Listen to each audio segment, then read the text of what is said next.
Good morning. Good morning to the good people in the chat. Make sure y'all hit that like button on the way in or dislike button. It doesn't make a difference to me. Just support the chat. It would be great. Thank you. What's going on? Platinum Alkaline Water. What's going on, man? Tracy Harris in the building. What's going on, man? Buff Fanatics, now the Haney verse. Oh, yeah, you know it. You know it. You know it. You know it. Ha ha ha. Look, man. Look, man. Look, man. Let me say what's up to everybody before we get into this hypocrisy. Stone cold hypocrisy. Stone cold. Do y'all not get tired of being hypocrites? Do you not get tired of being hypocrites? Man, look. That boy need to fight Shakur Stevenson. Don't stand in the way of big fights. That's a big fight now. You got to take that fight now. You got to beat that man, dog. You got to beat that man. You got to beat that man. Yeah, sure, said 24. Sure it did. Banks Felipe. Double zeros in the building. Ray Patterson, what's up? Mr. Idris, what's going on, man? Ohefe in the building. What's going on, man? D for the win. What's up? HMC3, Black Fonz, Paul Chacon, B Easy, Ernie V, Cadillac 634 in the dough. What's up?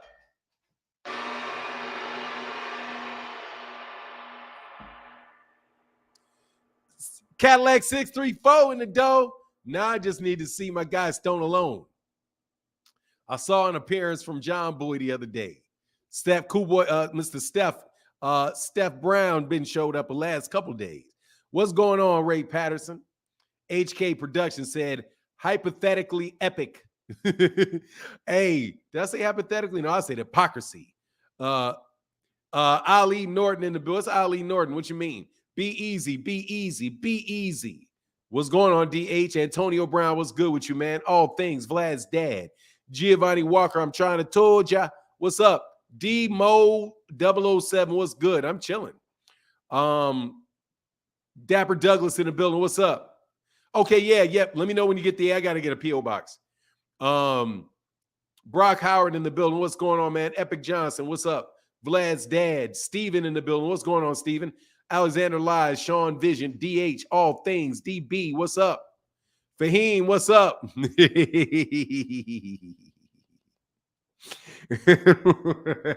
Fahim Sator. I'm loving it. I'm loving it, dog. I'm loving it. Now us black people need to all get along. No, man, now this is embarrassing how these two young black men are acting towards each other with all this back and forth. Man, this is terrible for us black people. But okay with Gary Russell Jr., wasn't it? But it was okay with Gary. It was okay with Gary. It was okay with Gary Russell Jr., though, wasn't it? It was okay with that, right? It's okay with Gervonta. It's okay with Gervonta and throwing up mug shots. It was okay then.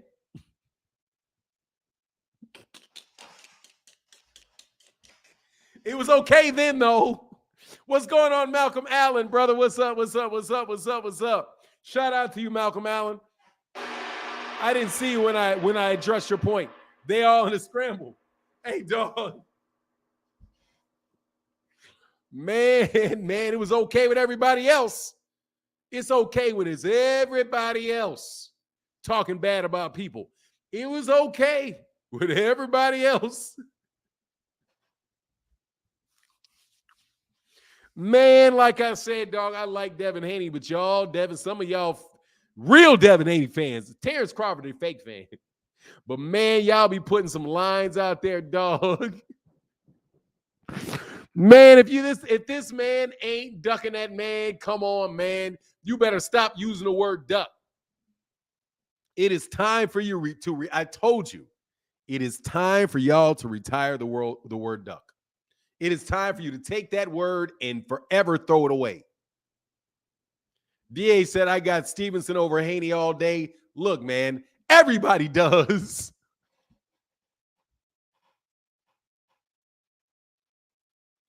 Come on, man. Look, man, Bill Haney's not in this. I don't have anything. Bill Haney is not delusional at all. Bill Haney is doing his job. I listened to a couple of seconds of some interviews with Bill, but like I said, man, I know Bill Haney's doing his job. It's his daddy. What you expect him to do, dog? Throw him in there with that kid when he already been in there with that kid? Come on, man. Look, man, here's the thing, dog. Come on, man. It's his dad. It's his dad. Okay. His dad's job is not to throw him in there with him and have it all come crumbling down. Okay. The Haney's, that man said the Haney's got Stevenson over Haney. Come on, man. Come on, man. Come on, man. Come on, man. That man moved up and wants that fight with you. That kid wants that fight with you. You can't talk your way out of that, dog. If he goes up to 140, if he goes to 140, oh, then you definitely got to take that fight. You definitely got to take that fight at 140. Man, I watched a video about Floyd Mayweather and how Devin touched him up and got the best. Man, I don't care about none of man, please. Man, please. Hey, man, look, Floyd Mayweather touching Floyd Mayweather. He said he was a good man. Floyd Mayweather Jr., stop. Okay? That means not a thing. It doesn't mean anything, man. It doesn't mean anything, man. So for the fans saying Haney ducked was 25 contract offered a bluff, of course. Look, of course it's a bluff. Of course it is. Of course it's a bluff. Of course it's a bluff. Of course it's a bluff. It's a bluff on his face. It's less than he would get as the WBC mandatory. It's less than that. And then when he was named the WBC mandatory, Devin dropped the belt. He dropped the belt. And guess what? He's not even agreed to fight Regis Prograis yet. He dropped the belt, but he didn't agree to fight Regis Prograis yet. If he doesn't fight Regis Prograis, it's a duck. It is a 100-mile-an-hour duck. The duck is complete if he don't fight Regis. He doesn't have to call his bluff. Why does he have to call a bluff? Look, man. Are we gonna put it in the seriously? I need it today for real, for real, for real. I need for y'all to put this shit in the cat. Devin, I'm doing the Devin Haney one. Y'all gotta put that shit in the Cash App, dog. Okay? Or I'm gonna clip y'all. Okay? I'm not about to sit up here and explain to y'all over and over and over again how 25% is less than 30%. Devin ain't an embarrassment, dog. Y'all doing it. Nah, is that nah. I got to go by the strict letter of the law on the Ducks, man. I got to go by the strict letter of the law on the Ducks. Okay? The strict layer. I got to go through the strict letter of the law, bro. 25% of the purse that was available to be paid by Top Rank. They had a budget for the fight, and Top Rank wanted to do 50-50. 50% of it goes to Devin, 50% of it goes to Shakur. Like I said, why in the world would they be the ones offering 15%? Why would they? Or offering 25%? Come on, man. You know 25 is less than 30. Why would he voluntarily take less money? Unless you're Errol Spence. But even then, he wouldn't have taken 30% less than a mandatory. Daniel Gallimore said, top of the morning, Brother Martin, and the chat. Top of the morning, Daniel Gallimore.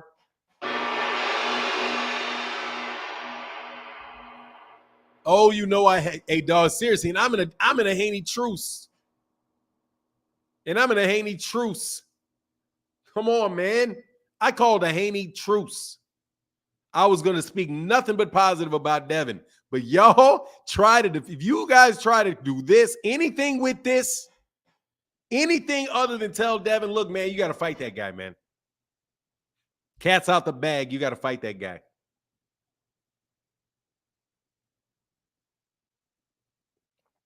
Cat's out the bag. You got to fight that guy.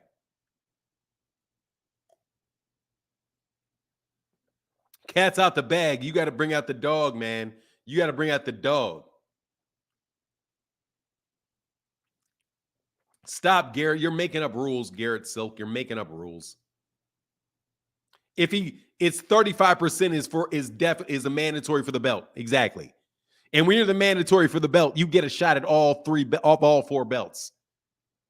Stop making stuff up. Hey, Garrett Slick. Come on, man. Don't do that, okay? Daniel Gallimore, thank you, brother, for the support, man. Thank you, brother. Thank you, brother. Thank you, brother. Thank you, brother. Thank you. Thank you. You're embarrassed. Don't embarrass yourself, Garrett Silk. Okay? Don't embarrass yourself. We're not going to be doing any more of this. Let's make up shit. We're not going to pull out the Devin Haney magic wand. Change-o, rules-o. Abracadabra, change the rules. Bing. We're not going to do that shit. Okay?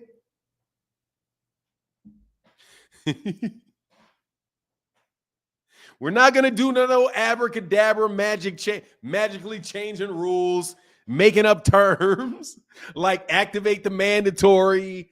Oh, 25% is just for one belt. But hey, no, Daniel Gallimore, seriously, thank you very much. You say no problem. I say thank you very, very much, man. Appreciate you more than you know, man. Thank you. And Frequent Flyer yesterday. Bang, bang, Cash App gang. What's going on, Frequent Flyer? Oh, you know Frequent Flyer going to be on here today, dog. You know Frequent Flyer is going to be on here today, don't you? You know Frequent Flyer is going to be on here today. I can't tell you how funny this is to me, dog, because I took a lot of heat, man, on this. Oh, I remember the days when y'all was in here so heavy trying to rip me up and talk bad about me because I said, look, man, we got to call it like a TI is. We got to call it like a TI is, man. Okay, you guys may be, and my skin was thick before, but you Devin Haney fans thicken my skin up to like this much. Like I got straight up hippo skin now.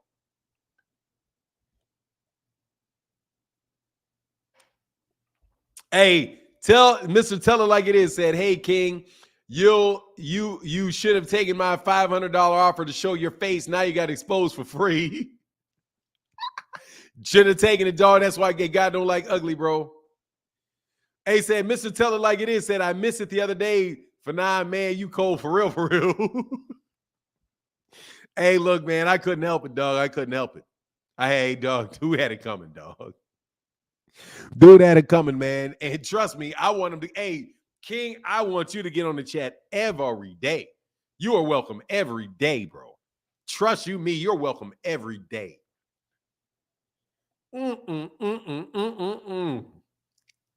You welcome every day. You can come on here every day. Tell Ricky Boy you can come on here every day.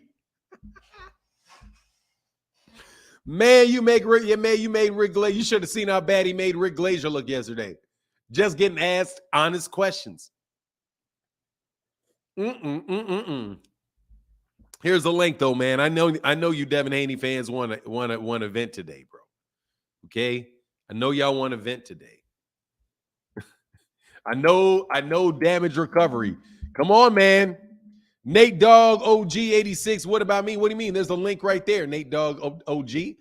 Dog, King has earned his place. King has earned his place, dog. King has earned his place on the chat. Man, he earned his place. I got to tell you, man, he earned his place. He going to take, dog, seriously. It's like a, man, I can't even tell you. It's like a Christmas present at this point. Like what's going on, Big Block? He said, I rewatched Sunday show Just for the King stuff. Oh, yeah, it's hilarious, ain't it, man? Wasn't it? Thank you, Dan Gallimore. Appreciate you, brother. Appreciate you, man. Appreciate you. You know how it goes. Dog, this is the show where we say, come on, Devin Haney fans, and explain to me. 30, man, look, Garrett, look, you're what are you doing, man? Like, for real, what are you doing? What are you doing, man? What are you doing? What is 30, 30, 15? Look, man, if you're really just trying to troll me, just tell me you're trying to troll me, okay? Just tell me you're trying to troll me, all right? Like I said, man, look, dude, this is not, you know what I mean? You're not Harry Houdini, brother. You know what I mean? You're not pulling rabbits out of hats. None of that stuff, man. That shit, you just making that up. That was the epic, my top 3 live ever performance other than Mr. Ass Eater. Oh, yo, what happened to that? Oh, what happened to ASS Eater? Oh, God, dog, he was horrible, though, man. He just made me feel terrible, bro. Rollo Green. Come on, man. Start with the Devin hate, man. Hey, man, let me tell you something. First of all, you know I don't take orders, so you can stop forcing me. Okay, we can stop that. Let's stop that first. Listen, man. Let's stop that. No. Let's stop that shit first so we can have a conversation. All right? I ain't gonna walk up into your house and tell you to stop doing shit. Stop cooking your food. Stop mowing your lawn. I'm not doing none of that. You're right. Good morning. Good morning for now. Good morning. How you doing, man? Now, stop with the hate, man, because it's ridiculous, man. It's ridiculous, man. Like, you know what? Most of you dudes, y'all never been in the gym before, so y'all never. Oh man, I've been in the gym, dog. What do you got to say, man? Seriously, dude, what you got to say about what you got to say? Say the lecture. Like I said, man, you can tuck the lecture. You can tuck the lecture. Okay, so I'm gonna explain to you because y'all probably don't understand how the boxing network works, right? Boxing network. So what he was telling him. What's a boxing network? Right, in the amateurs. I'm gonna explain to you what Bill was telling him. Right. Okay. So when you in the amateurs, you got a good fighter. This is why Devin spars them dudes when they was young, because you go find dudes to see what level you on. So it's always going to be a guy in the gym like my son. He boxed. You see him right there with the trophy. He's pretty good. So we went to the big sparring event in Ohio they hold once a year. And he dusted the first 2 dudes off. It's supposed to be about experience and weight. They end up putting Smooth the Goat. You ever heard of Smooth the Goat? No, never heard of Smooth the Goat. He's the number one he's the number one 85 pounder in the nation for about the last 3 years. Well, he's been going up 75, 80. He's the number one dude. Smooth the Goat. Shout out to Smooth the Goat. Good for him. Put him in the ring with it's supposed to be about weight class. They go get the 3-time national champion and put him in the ring with my son. Of course, he touched my son up, right? Right. So we know that Smooth the Goat is the man. So that's who we chasing. If we got to go to Nebraska to get another sparring match with Smooth. And that was the same way with Devin and Shakur when they was coming up. And that's what Bill was saying. It was never not what he was saying. No. It's not what he was saying. It was what that's not the part that I'm talking about. He said Shakur's the big homie, right? I got that. I do. So so you can stop talking about that. I understand full well that when you're in the amateurs, they go around and you spar other people in the amateur. It's amateur athletics. Yes, you do that. You have to spar. So you spar better people to get you better. We know this. Right. So I mean, let's get to the point. Let's get to this. What's the problem with what about this? What about this? When we're at 135, if it gets hot, we're moving up to 140. Is there a 135-pound division in the amateurs? Okay, listen. No, that's a question. Is there a 135-pound? Is there a 135-pound division in the amateurs? The answer is no. Is there a 140-pound? Is there a 140-pound division in the amateurs? No. No, I think it's 42. But thank you. So what he was talking about was at 135. Yes. He'll move up if it gets too hot. And they don't want to fight. They didn't, and specifically said in other times that they didn't want to fight Shakur until way later on. Is that not understandable that's not understandable to you? I understand it completely. When you think you may get beat, you don't want to fight somebody. Yes. So how long was that video? That was years and years ago, right? They said it on my channel last year. I've talked to Bill. I know Bill. Nothing that he said on that tape I had not heard before. None. He has said all of that out of his mouth on YouTube channels. How long ago did he tell him that? What'd he say? How long ago was that video? I don't know. I don't even need to see the video. I knew that beforehand. I've talked to Bill Haney. I've interviewed Bill Haney. I know Bill Haney. I know what questions I've asked him. I don't repeat them. I don't send them to people. I don't take them out. But I've asked questions about Shakur. Before anybody else asked about Shakur, I asked about Shakur. Man, and he got silent about fighting Shakur. On my channel, talking to me. Me. This person you looking at right now, me. I asked him about Shakur. And he's like talking about all the other great fighters and everybody who wanted to fight. And I said, what about Shakur? And he got quiet and changed this and strategically changed the conversation, talking to me. Fuck that video. I don't care about that video. I already knew it. I've been telling people that for years, that he doesn't want to fight Shakur. I've been said that. I don't care about the video. You guys are playing catch up with me because you've been calling me a hater when I told you this before that video came out. And it's not me being a hater. It's me telling you the truth. You just don't like the truth. You have been being biased against the Haney. I ain't been biased for shit. Because I said, look, bias, I ain't been biased for shit. Because I'm telling you the truth. If I say I saw somebody walk across the street, they walked across, and I told you he walked across the street. And you didn't believe me when I said he walked across the street. But then somebody comes out with a video of him walking across the street. I was right. I just told you the truth and you didn't like it. I told you the truth and you didn't like it. He doesn't want to fight that kid. He doesn't want the fight. Listen, you can justify him not wanting that fight. I'm sure, like me, you've been in a lot of fights where you knew you didn't want to fight that dude. Just because you don't want to fight him don't mean you won't fight him. He said he was not going to fight him until later. Right, yeah. Down the road. That's what he said. Later down the road. Down the road is not now. Since he doesn't want to fight him now, he doesn't want to fight him. So he's saying that at that time he wasn't ready for excuse me. No, what he said was off. He didn't say that he wasn't going to fight. At the time he wasn't ready to fight him. It's not what he said. What he said is we want to fight down the road. Right. Basically, so does that mean he wants to fight him? No, that means you don't want to fight him. Dude, that was years ago. Right here. Hold on, Rollo. Here's the problem right here. Here's the problem right here. No. Let's listen to me. Here's the problem right here. You don't like the truth. Huh? You just don't like it.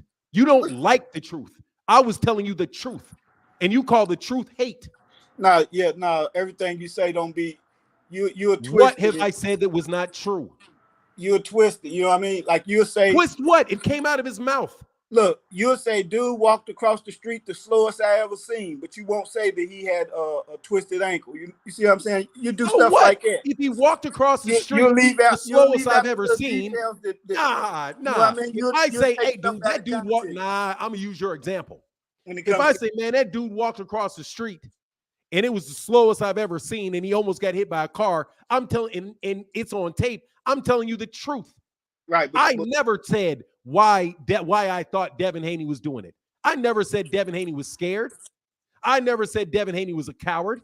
I never said anything about that. You called him a duck. Didn't you call him a duck? Who called him a duck? You. When? You've been saying he's ducking him. I've been saying it. Yeah. You sure? You sure? You sure about that, You Rollo? saying he don't want to fight him? What is that? Excuse me. Canelo Alvarez not wanting to fight Deontay Wilder is not a duck. Of course, you talking heavyweight and middleweight. Dude, let me tell you, dude, you're not good at this, bro. That don't even make you are trying so hard to make it look like I'm biased. You're not using your own, you're not using fair, clear logic. What I said was this about Devin Haney. I said if Devin Haney moved up and fought Regis Prograis, because he couldn't make the weight, that's not a duck to me. Because he couldn't make the weight.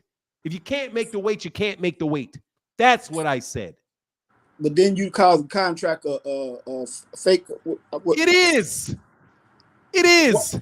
Why? Because you say he's ducking him, right? No. It's one because he doesn't want the fight. He just made an offer to not make the fight.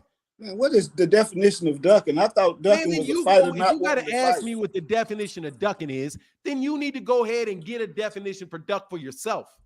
What I've told you is, I just told you what I thought it was. Man. No, man, you jump up here and you try to call me names, and I don't even have any. I don't have any ill will towards you.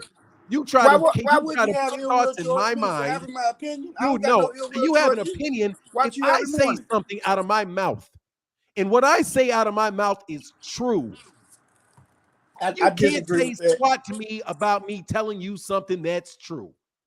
I disagree. You don't like the fact. Be honest. You don't like the fact that I tell you things that are true. Because you're trying to get underneath it for my motives. No. Well, what's your motive for saying this? I mean, you'll never say nothing good about the Haney. On him. Dog, look, man, it ain't my job to promote Devin Haney. It's no, not. It ain't. So I can tell the truth. It's your job to say negative things about him, though. I didn't even say anything negative about him. I said something that was truthful. Man, you never say anything good about the kid. Dude, man. BS, I don't say anything good about him. I say good things about Devin Haney all the time. You know, I always. Now you're lying on me. Now you're lying on me. So I don't always be on. I never say good things about Devin Haney. I never say anything good about Devin Haney. You sure? Are you sure I never say anything about Devin Haney? They far in between, man. What? I said when you say something good, it's far and in between. Man, come on, man. It's very limited, man. Why don't you just admit that you're biased against me? Biased against you? Yes, you are. You're biased against me. I watch you every morning, man. I love your show. No, but you're biased against me because you won't allow me to tell the truth without calling the truth hate. That's a bias against me. That's a bias against me.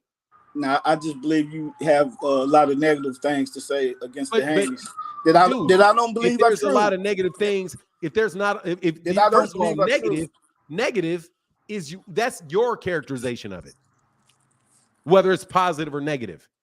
What I say about Devin Haney is I like Devin Haney. I like Devin Haney. I like that kid. I like his father. I think his father does a great job. But what a lot of Devin Haney fans are saying are BS. This is obviously, if you say this guy is ducking Devin Haney, then use the same standard for Devin Haney and somebody else. I say it all the time. I do.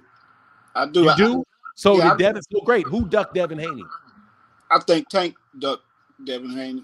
Okay, now why did Tank duck Devin Haney? Because he ain't. How are you the biggest draw in boxing? Which means whatever fight you want is yours, right? No, it doesn't mean that. So Tank can't send the contract to whoever he want, and they Devin Haney. Let me watch this.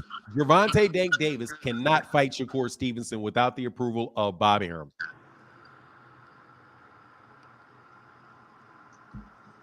No, he can't. Now, do you know? Now, you've been in a boxing gym. You know boxing. Can you fight somebody if you're under a promotional contract and your promoter says no?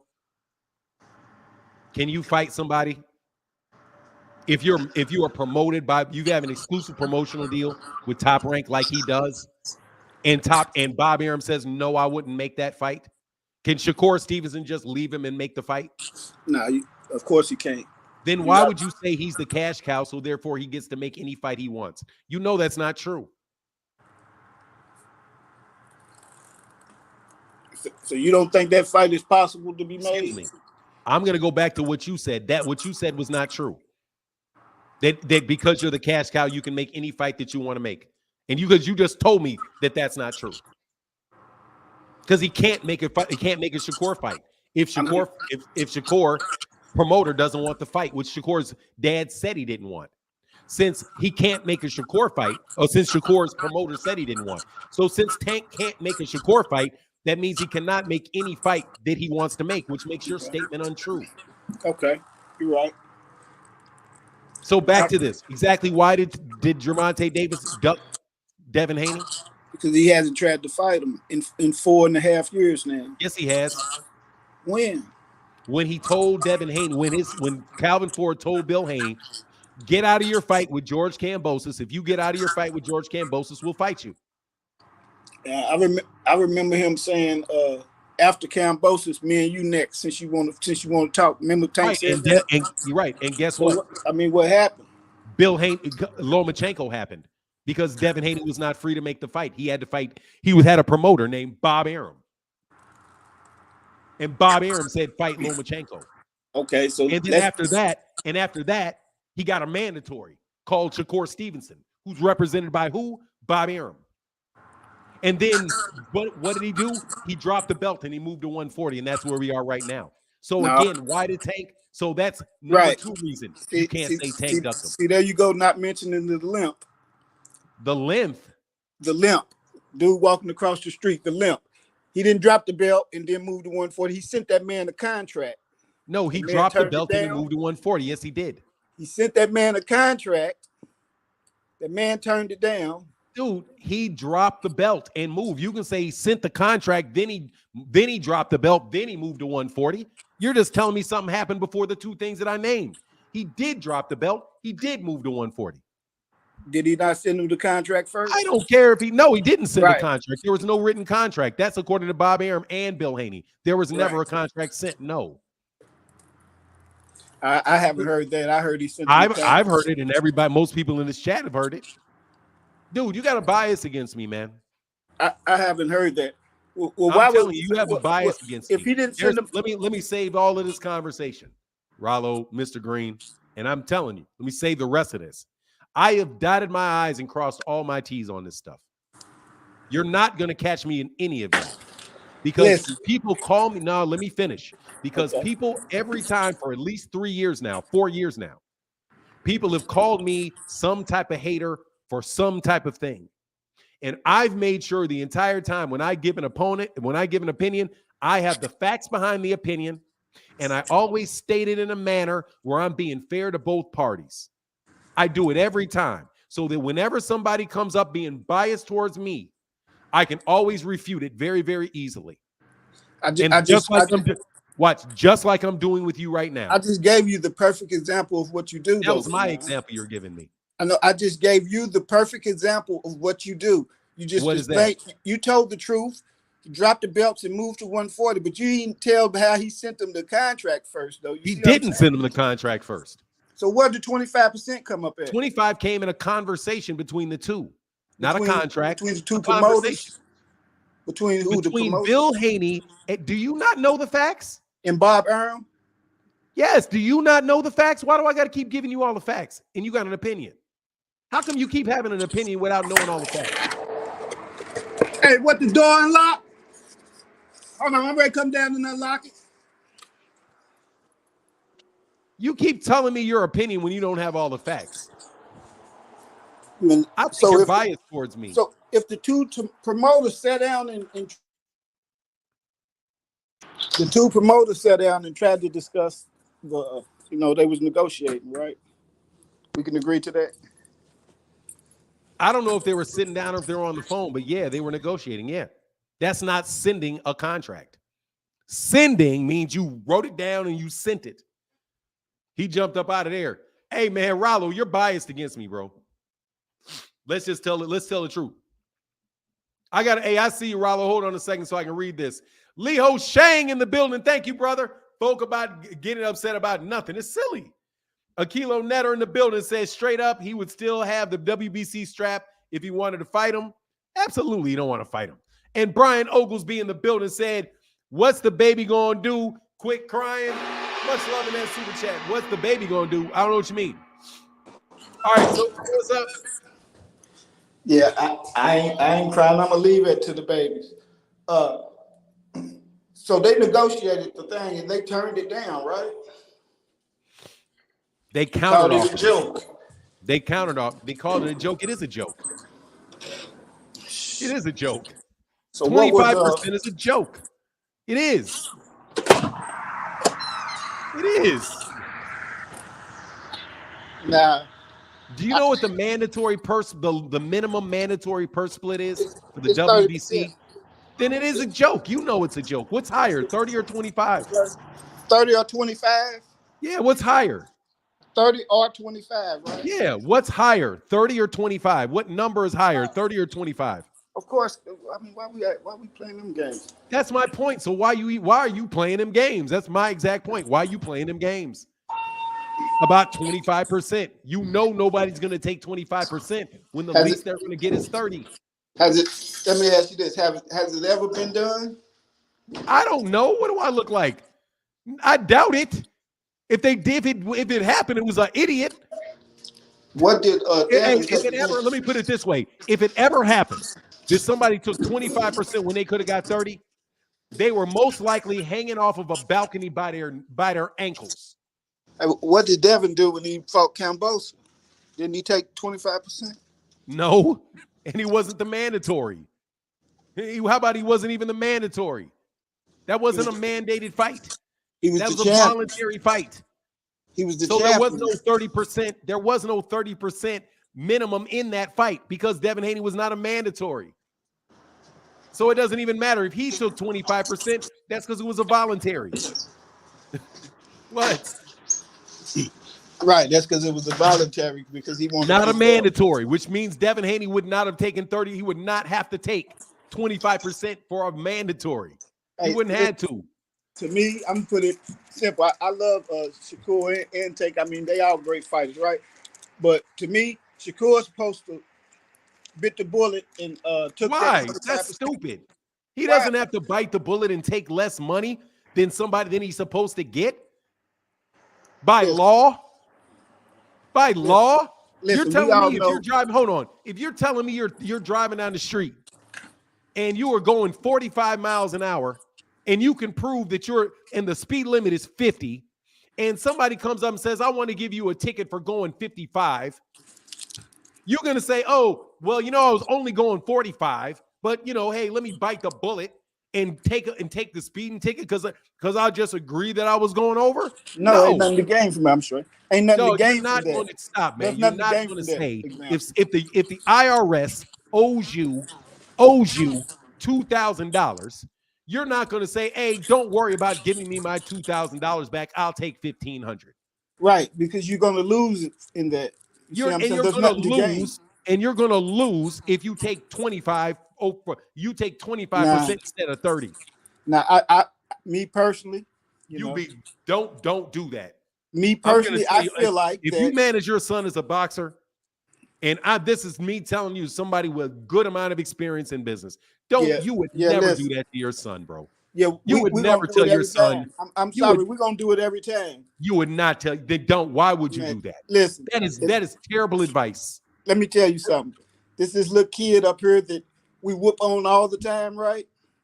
In the future, if that situation comes along, and I know we whoops this dude for all them belts, yeah, man, because we're gonna get the glory once we get the belt.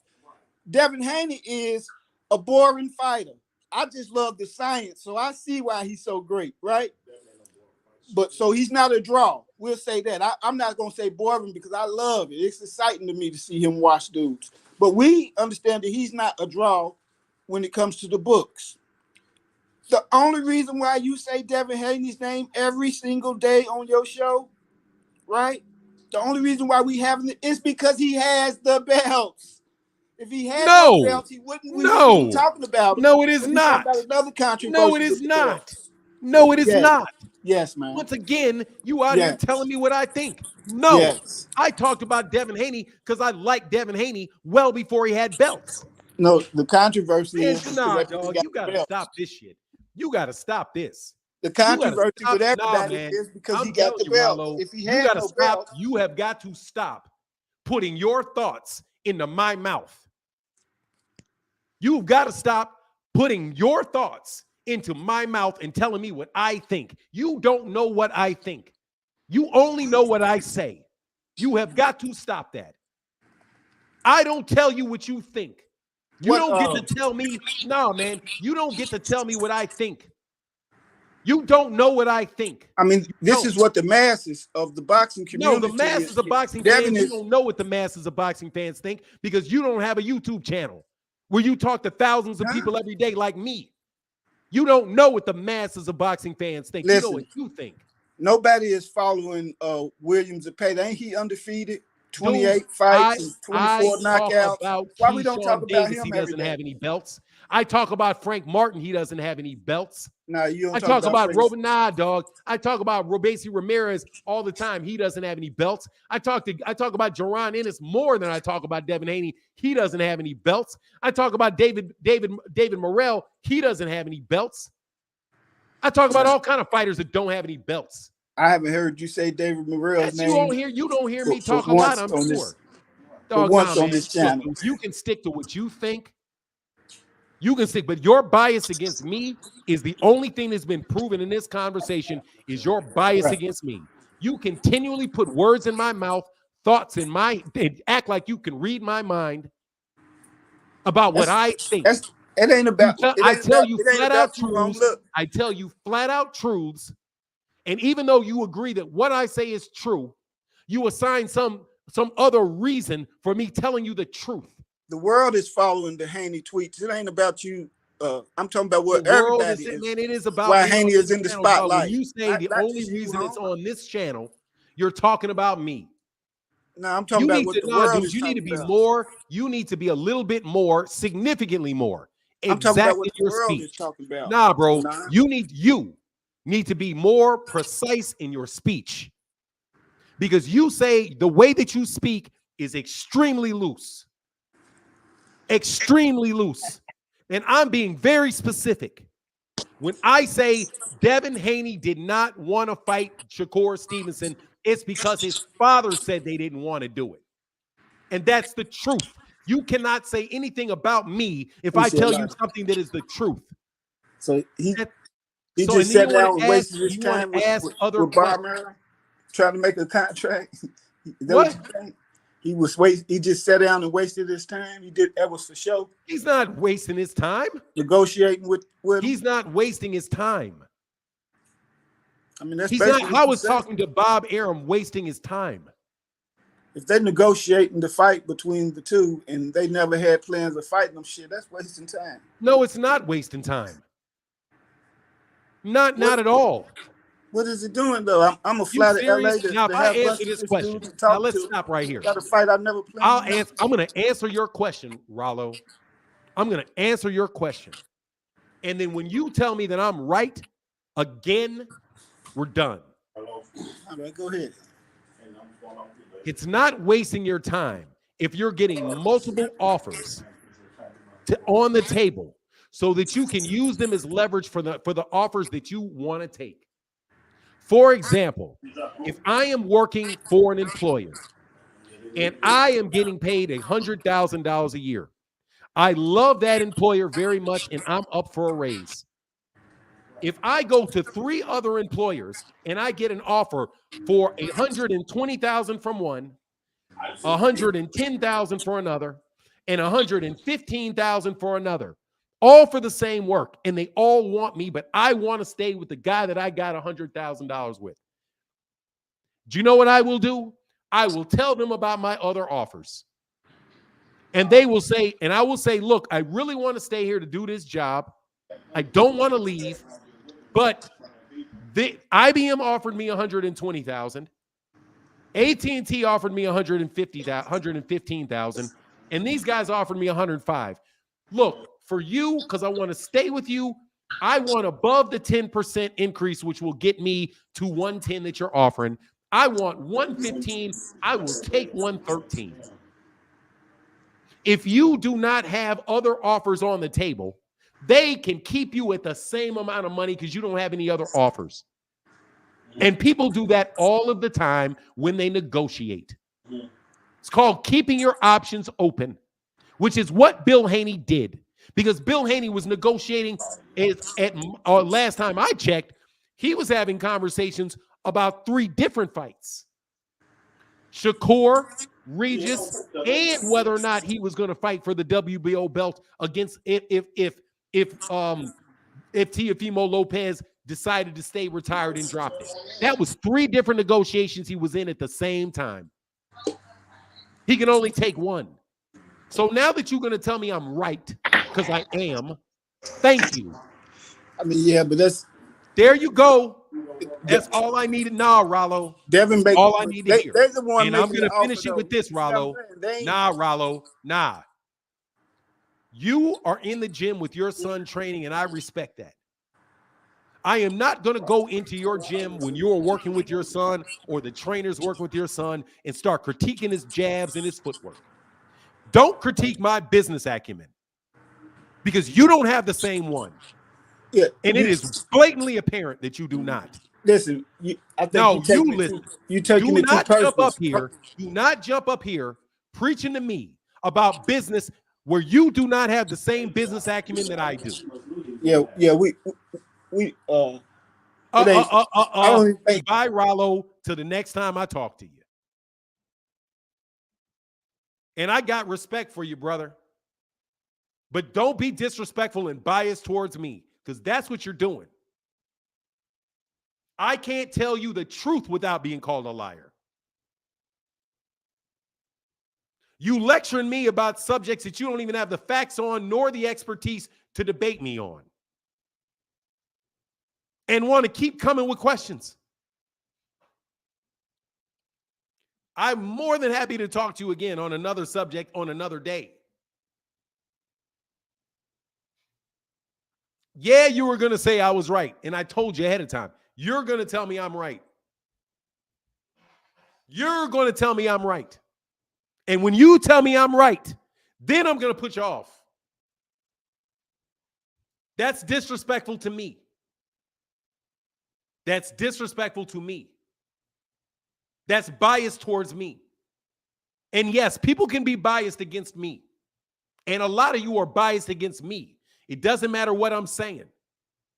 I can tell you the truth and you still say there's something wrong with me telling you the truth. There's some alternative motive I've got for telling you the truth.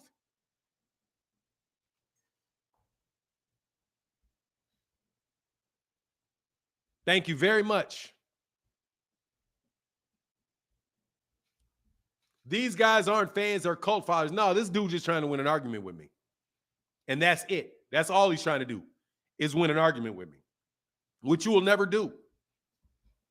Because I'm better at arguing than you are. And definitely about this. Definitely about this. I'm a Devin Haney hater. Please. Please. Now, anybody else? Anybody else? And I mean it. Anybody else? You just going to have to get through your head this dude is right. That's it. The only way out of this is this. You're right. You are right. You're right. You're right, and your conclusion is reasonable. Very reasonable. Don't keep doing this with me. And here's the link. That's your only option with me, is you're right. You're right. I'm telling you. I'm telling you, dog. I'm telling you. Don't come up here with your beat. Do not do this. I don't know why they keep coming around here trying for 90, not the one. No. I'm not the one. I have no idea. Dude, because let me tell you, man, they're biased against me. You have a bias against me.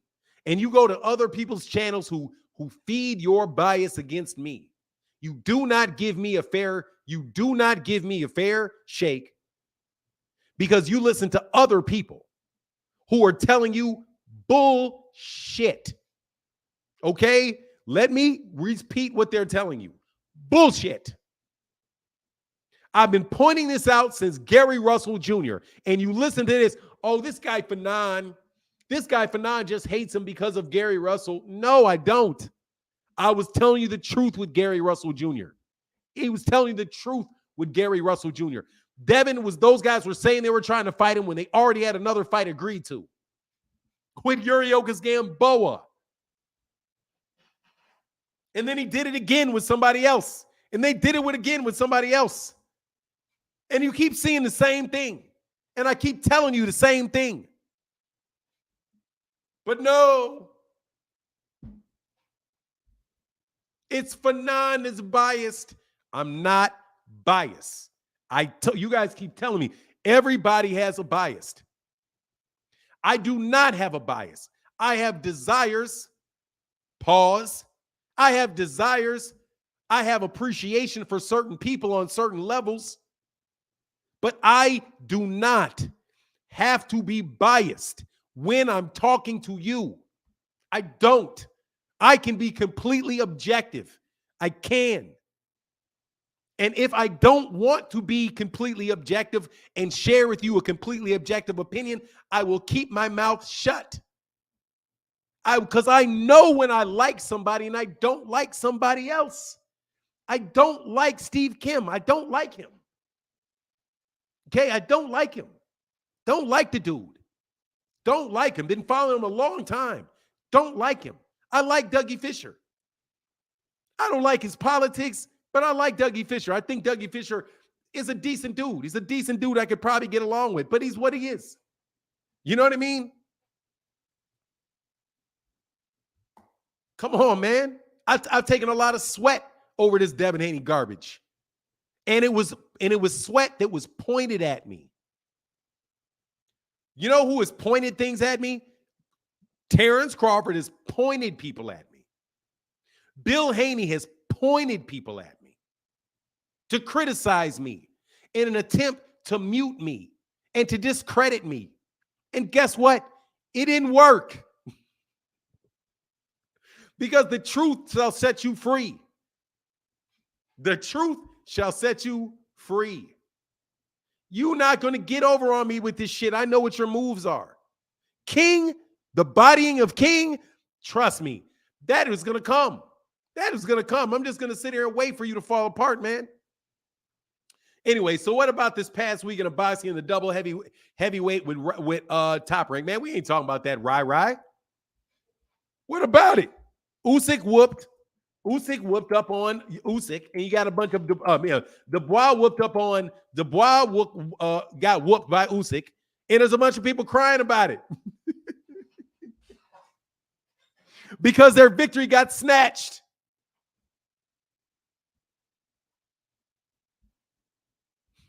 My guy, Mr. Pragmatic, said it's obvious when you used to negotiate contracts, you are exceptional. Yes, exceptional. Dude, as long as the people I was working with, hell yeah. Yes. Very good with contracts, dog.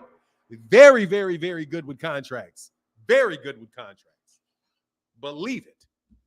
Because I had to negotiate life and death. When you negotiate some shit where it's like, you know, when you ain't getting shit, trust me, I know what it is. I know what it is, dog. I know what it is. Contracts, I know what it is. Thank you. Much love, Mr. Pragmatic. Thank you for the big time support, bro. Trust you, me, I know what it is. Don't you tell me for a second that dude wants to fight him. He does not. He doesn't. And I'm telling you right now, Terrence Crawford, good luck, Terrence. I'm telling you right now, good luck, Terrence, on these next negotiations. Good luck to you. Because you showed your ass. You made a lot of money, and good job making a lot of money, boy, but you showed your ass.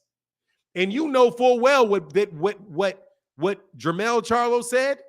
He meant, look, man, if I fight you, I'm not having no long negotiations with you. Here's the contract. You got 5 minutes to sign it. If you ask for one thing, I'm out. If you ask for one thing, I'm out. You can pickpocket one person in broad daylight. After that, everybody's looking at your purse. Everybody's looking at your hands. Believe you me, everybody is looking at your hands. Virgil Wembley in the building. What's going on? He said, hey, Fanon, keep cooking these clowns. That was a classic beatdown. Can't believe the guy said he have his son take low bids just to get a fight. Do not manage your son, Rollo. Do not manage your son. Because if they're going to force you to take something below the mandatory, bro, they're not going to fight you anyway. It's already at 30%. First of all, if they have to be forced to fight you, that's number one. They have to be forced to fight you. Number two, if you take less money, man, let them get stripped and you're going to fight somebody easier for that belt. Let them drop it. They weren't going to fight you anyway.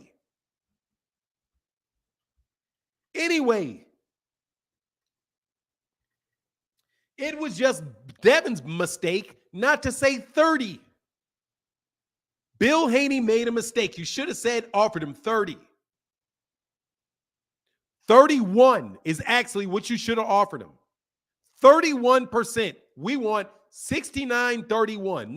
That's what you should have offered. 69-31. 69-31. Not 69, not 75-25. That just made everybody with a brain know you didn't want that fight. Anybody with a brain knows you don't want that fight if you do that. Because you would not reasonably expect anybody to take it. 31% though, that's better you're going to get in a purse bid. That's better than you're going to get in a purse bid. Trust me, bro. I love my brother to death, but my brother don't pay certain cats any more than he got to. And they know exactly what they got to. Okay? If they dispatch themselves off these fighters' nuts, they can get out of their feelings and see the BS is going on. Look, man, they needed to, Mr. Tell it like it is. They need to detach themselves from my nuts. You all want to win with me. You're not going to win. You're not going to win. Because I'm not biased. You literally got people out here putting guys like Rick Glazer and Steve Kim on their channel, talking about they're going to be exposing people that are biased. Just because you're an asshole doesn't mean you're not biased. Criticizing somebody does not, watch this. You always use these, if you support somebody that's biased, if you criticize somebody that's non-biased in certain situations, you, Rollo, are biased against me. Without a doubt, very, very clearly. And you should go, if you feel like it, go look in the mirror and ask yourself that question honestly. What's up? We got a star in the building. What's going on, Manager Marty? Oh, man. Good morning. Good morning, Fanon. I'm not a star, man. What'd he say? Oh, yeah, big time star. What's up, man? I see you shining. Hey, roll the tape. What's up? Roll the What's tape, up with baby. you, man? Oh, man, I'm doing good, man. Just, getting ready to take care of some business. And I have a business call that I'm expecting. And I just jumped on and I saw you do what you always do, shred the haters to pieces. And I said, I got to jump on and give, my brother Fanon some encouragement. I'm a part of the hate group as well because, as I always say, Fanon, good old truth is the new hate. When you come on YouTube and you tell the truth, some people equate that with hate. And I'm a part of what you're going through. So I totally, I can totally relate to what you're doing, what you're going through, how you're feeling. And I just wanted to come and show you some support this morning to talk a little bit of boxing, my brother. Yes, sir. Yes, sir. I appreciate you, man. What's on your mind, man? Well, thanks for having me on, first of all. Second of Anytime, all, man. You always welcome, bro. Yes, sir. Well, first of all, I wasn't going to say nothing, but you mentioned the word Rick Glazer, and I feel like I got to say something. You just said it. Hey, real quick, though. Dog, did you didn't listen to what we talked about yesterday, right? No, I didn't hear anything. Okay, so let me give you just a little bit of something, bro. Just a little bit of something. Because I love the debate that you had. There was one thing, dude, with Rick Glazer that I want to say that he will not do. is he will never tell you what it is that he does exactly. He will tell you that he's had 25 years of boxing experience, right? Or 30 years. He'll say that he has 49 clients. He'll say that he's white collar. Yep. But he will never tell you what services he provides for the fighter. Yes. What is your job description right now? What do you do? He will never tell you that. The next, if you ever go near him again, please, for me, force him to tell you exactly what he does. Because if you're not a promoter, you're not a manager, you're not a trainer, you're not a fighter, you're not a ring card girl, you're not a TV executive. Yes. What is it that you do within this sphere of boxing? It can only be public relations. Oh no, I got one even better for you. I don't have to get near him again to know what he does. I know exactly what he does, and I knew what he did before he got on the platform. And Rick Glaser knows exactly. He knows that I know exactly what he does, and that's why when I start backing him in the corner, he did all those little distractions and disrespect, and then he ran because he knew exactly where I was going. And that's because I know what he does already, and I'm going to let you know exactly what he does. And the reason why his quote unquote allegiance is not to any fighters. Rick Glaser is a glorified matchmaker. That's exactly what he is. He works for promoters. That's it. He's not this big time guy that he wants everybody to believe that he is. And you don't have to take my word for it, Fanon, or either your audience. Anybody that have him on their platform, and I will not mention those guys' names because they are haters of mine as well, where they start to disrespect me over this guy. But the thing is, they don't even really know what he does because they hang on every word. Now, if you go back and listen to everything Rick Glaser says on their channels and interviews in the past, and even on my channel, you never heard him tell you just one. We only asked for just one fighter that he brought into world championship contention, because he has none. He's just a glorified matchmaker. That's all he is. Hey, listen, Brad Goodman. Most people don't know who he is. Oh, he's a great matchmaker. But people, that's right. But people have heard me mention his name several times on my platform, and he's still in the business today. Everybody should know who he is, right? Yeah. He's the best matchmaker in the business, or at least one of them, and he's a Hall of Famer. You can't find nobody to talk about Rich Glaser the way they do Brad Goodman.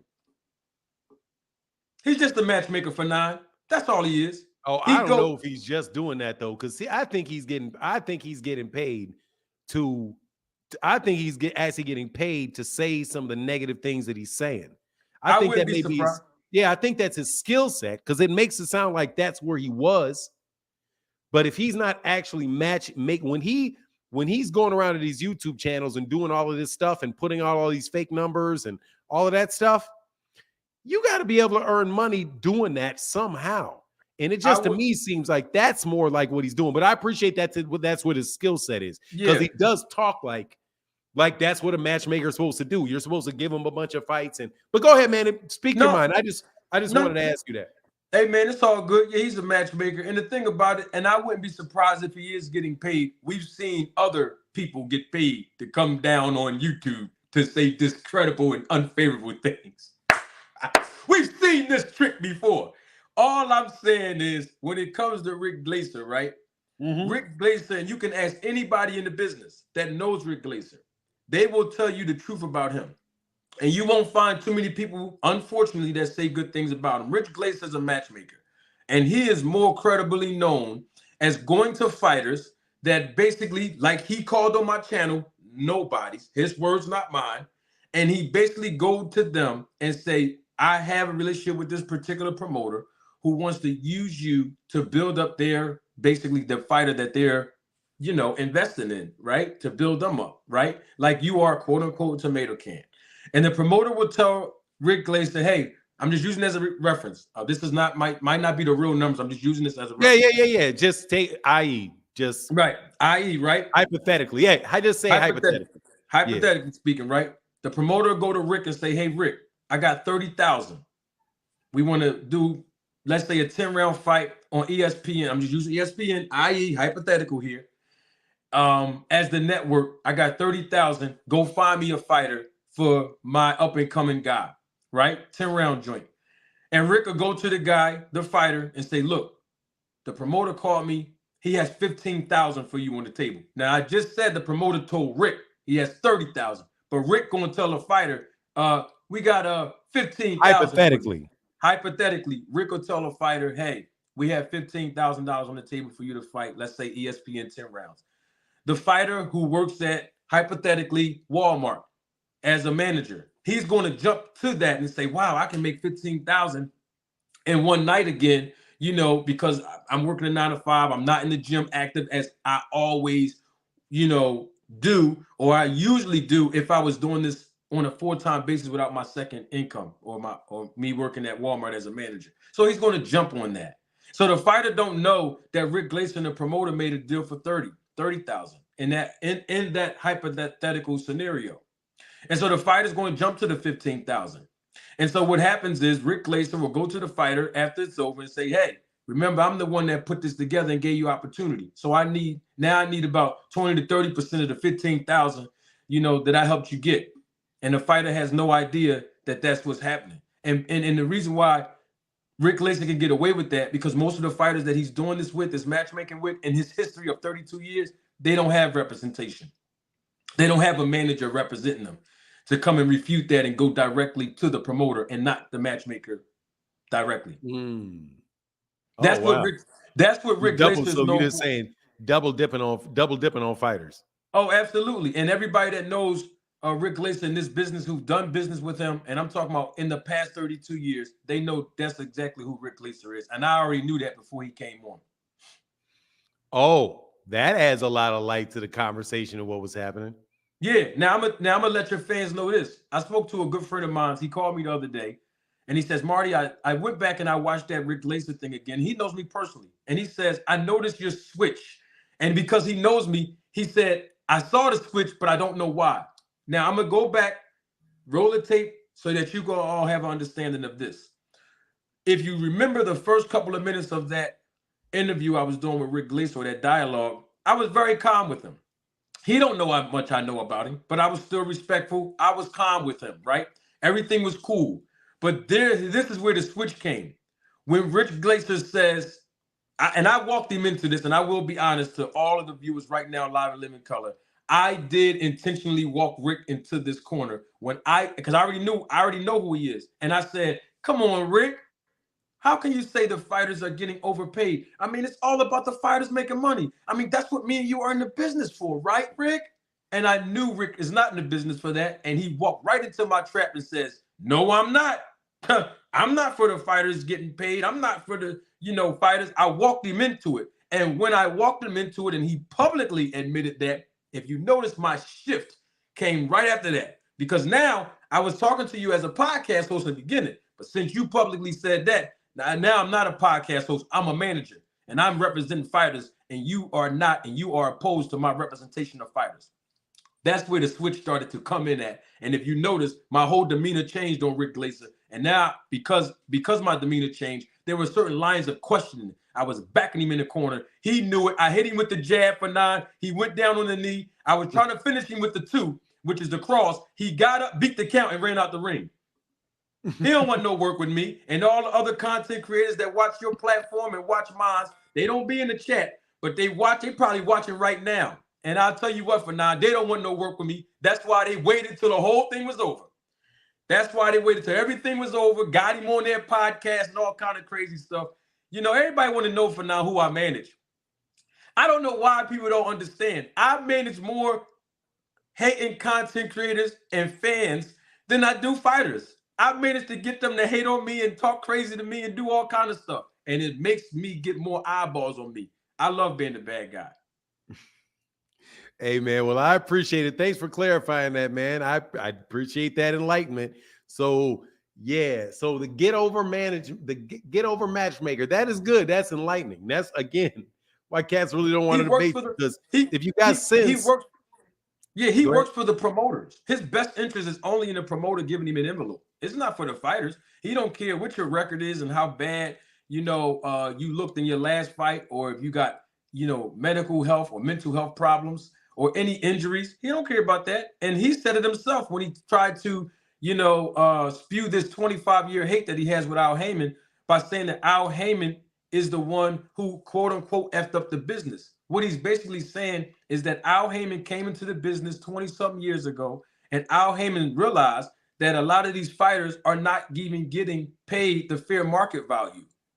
He's talking about overpaid. They're not even getting paid the fair market value, let alone overpaid. And Al Heyman recognized that. And so Al Heyman put a blueprint together to show that fighters can be compensated fairly in this business. And they have been. You look at everybody that's under the PBC banner with Al Heyman, all of them are making the money that they deserve. And not only that, he teaches another way, and that is to get your own promotional company to get more money on the back end. How can you hate a guy who's helping the fighters and putting them in position to invest in their careers and invest in, life after boxing? How can you hate a guy like that?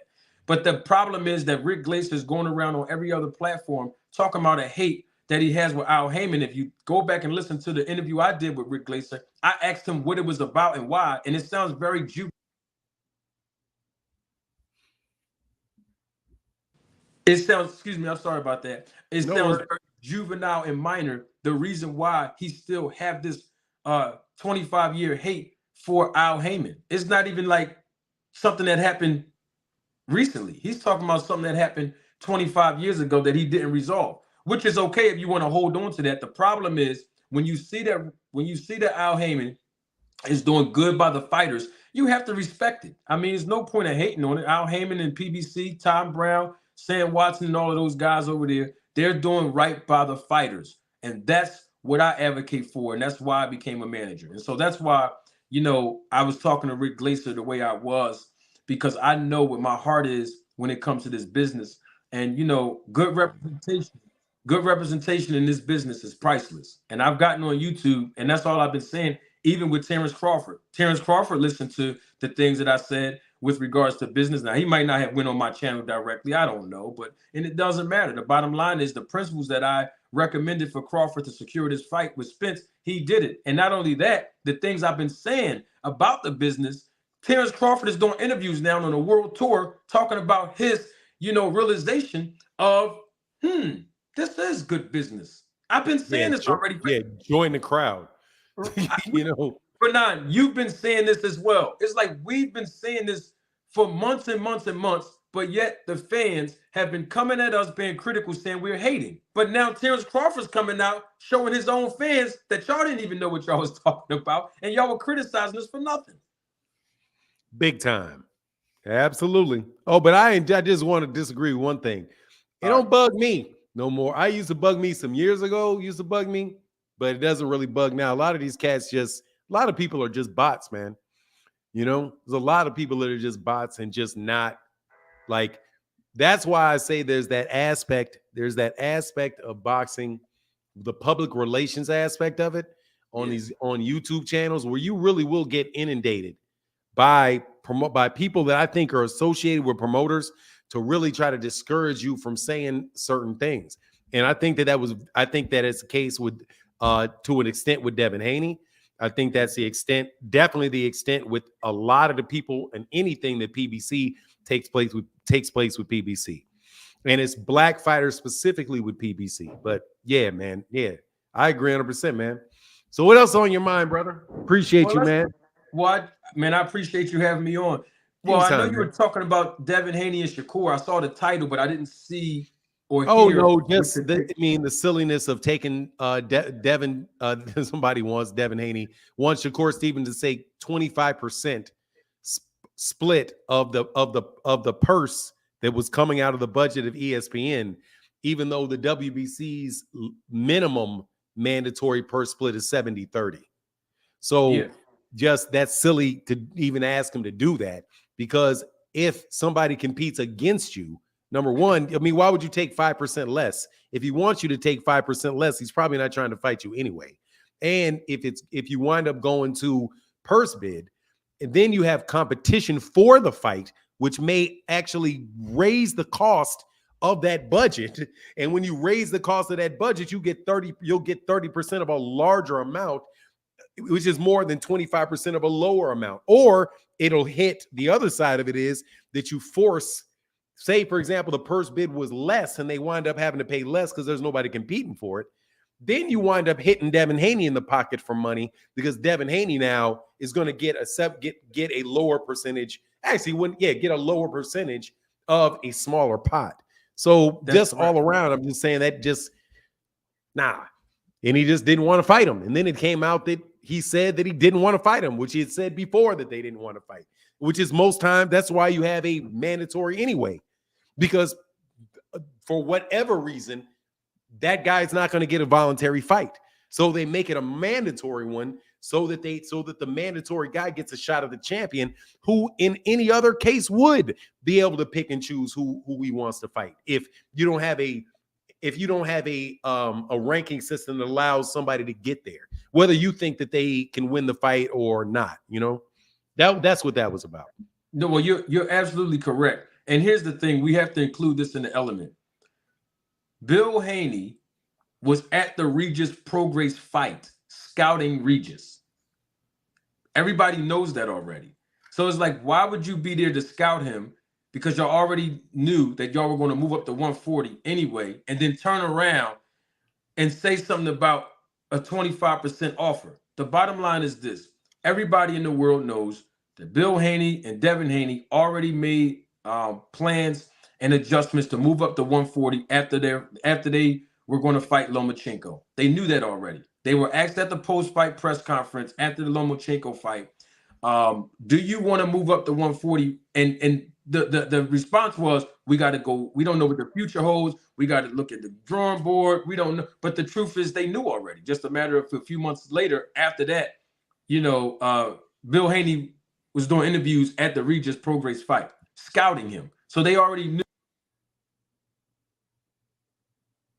They already knew that they wanted to move up to 140 after this Lomachenko fight, which was the final fight in their 3-fight deal with ESPN and Top Rank. They already knew that already. But I don't think they wanted to just come out and publicize that right away. I mean, look, Bill Haney, he went on a world tour with the media for almost, 6 months to a year, talking about Tank Davis. And they knew they wasn't going to fight Tank Davis, so here we go doing it again with Shakur. We just see what's going on. Now, the reasons why, hey, it don't make no difference to me, the reasons why. The fans want to see the fight. And if you're going to get on social media, and this is just my personal opinion in boxing, if you're going to get on social media and talk trash about anybody, and this is fighter to fighter, coach to coach, whoever, you got to stand on that. You got to be that way all the way.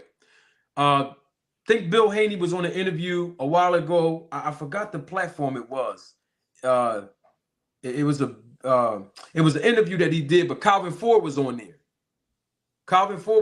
And Bill Haney says, he said to Calvin Ford, my son's going to knock Tank the F out. That was his words, not mine. Who said that? Bill Haney. No, Bill Haney told Gervonta Tank Davis trainer Calvin Ford, my son is going to knock Tank the F out if they fight. They were talking back and forth. My thing is, if you're going to talk like that, when an opportunity presents itself, you got to fight. Now, at the time that he said that, of course, Tank was training for Ryan Garcia, and of course, Devin was training for Lomachenko. Now that both guys fought a month apart, April was Tank Davis' fight, May was Devin Haney's fight. Once that was over, it's time to get it on. All that, we going into 140 after we did all this talking trash to each other, and Tank was talking trash to Bill Haney and them too. It wasn't just Bill. But my point is, if y'all gonna go on social media like that, back and forth, let that be a part of the buildup to promote the fight that you want to happen as you start to negotiate. This thing with Shakur, Stevenson, and Devin Haney, I don't really particularly like it, only because they're talking about each other's parents and they're talking about street stuff. And there's no place in boxing for that as professionals. So if they keep it within the confines of one day we're going to fight and they're doing all of this to build a fight, that's one thing. But when it starts getting personal, there's really no place for that. But once again, we know that Devin Haney is got his eyes on Regis Prograis because Regis Prograis did a video talking about how he was sent the contract. So we already know at this point, Devin Haney's moving up to 140. So with that being said, in my professional opinion, there's no point of talking about nothing happening in 135 if you're not going to go down there and fight no more. Just my opinion. Yeah, I agree. Drop the belts and move on. That's it. And guess what? Terrence Crawford can do the same thing. Because Definitely. if he's not going to fight Jaron Boots Ennis, who's the IBF interim champion, who is next in line for a shot, because here's the thing, Terrence Crawford inherited everything that the IBF belt, WBO that he already had, BC, and the WBA is offering based on their regulations. He inherited that when he won all the belts. So my point is, if you're not going to fight at 47 anymore, and I'm not talking about waiting for Tank Davis to come up there, his words, not mine, and you can't make the weight, fight Boots Ennis or let the belts go. And if you're not going to let the belts go, then you're going to have to fight. You're going to have to fight Boots. You can't. What I'm saying is this: you can't go on social media, $1 million worth of game. This is Terrence Crawford. You went on $1 million worth of game, and you talk to Bozy in the FaceTime. You talk to Boots in a FaceTime when Gilly and Wallow FaceTime both of those men, and you was saying all the stuff you were saying while you was about to fight Spence. Okay, you fought Spence, you beat Spence. Okay, great. Now you have all the belts. So you were saying that. Why didn't, this is Crawford saying to Bozy and Boots, why didn't y'all go the WBO route to become my mandatory? Okay, all that sounds cool, but Boots is mandatory now through the IBF. You see what I'm saying? So it's like, he's your mandatory now. We don't have to wait at 47 for Tank to come all the way up there, because Tank never said he was going to come all the way up there. Give Jaron Boots a shot. Because here's the thing. He was low reward then. That's what Crawford said. Well, he's high risk, low reward. But he was he was even at a lower reward then when you said you didn't want to fight him. Then, now you say you want to fight him, and I'm talking about on $1 million worth of game. He was low risk then again, and now for the third time, Crawford is saying he's low risk. I mean, he's high risk and low reward. Excuse me, low reward, not low risk. He's high risk, low reward. He was high risk, low reward when he was ranked number 2 in the WBO before he fought David Ebenezer. And now on $1 million worth of game, he says, y'all didn't go to WBO route to become my mandatory. Well, hey, you still high risk, low reward. Now he beats Spence. He has all of the belts, including the IBF title. And now Boots is still the IBF interim champion, and he's a mandatory for the IBF. Now Crawford again is saying, well, he's high risk, low reward. Well, right now, Jaron Ennis, after he fought Villiers, he's a little bit more than, low reward. He's a little grade up now, and so is Crawford. Because let's keep. Oh, he's definitely not low reward because Steven Espinoza, who's the guy that writes the check for Showtime, said that he's the biggest. That's the biggest fight there's for him. That's not Errol Spence.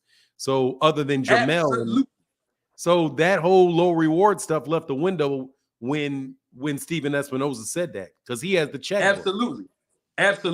And Steven Espinoza has a benefit and interest to open that checkbook, and that's because he has a deal with Boots Ennis. And we got to call it spade a spade. It's just business. He got a deal with Boots Ennis, so of course he's gonna open that checkbook. Absolutely. Because if Boots win, Showtime back on the map now. Because you got to understand, Boots is 10 years younger than Crawford. You know what I mean? So we got to look at longevity when we talk about this from a business perspective. So what I'm saying is, Boots is no longer this high risk, low reward factor no more when he got a relationship with the guy who got the checkbook. Is basically what I'm saying.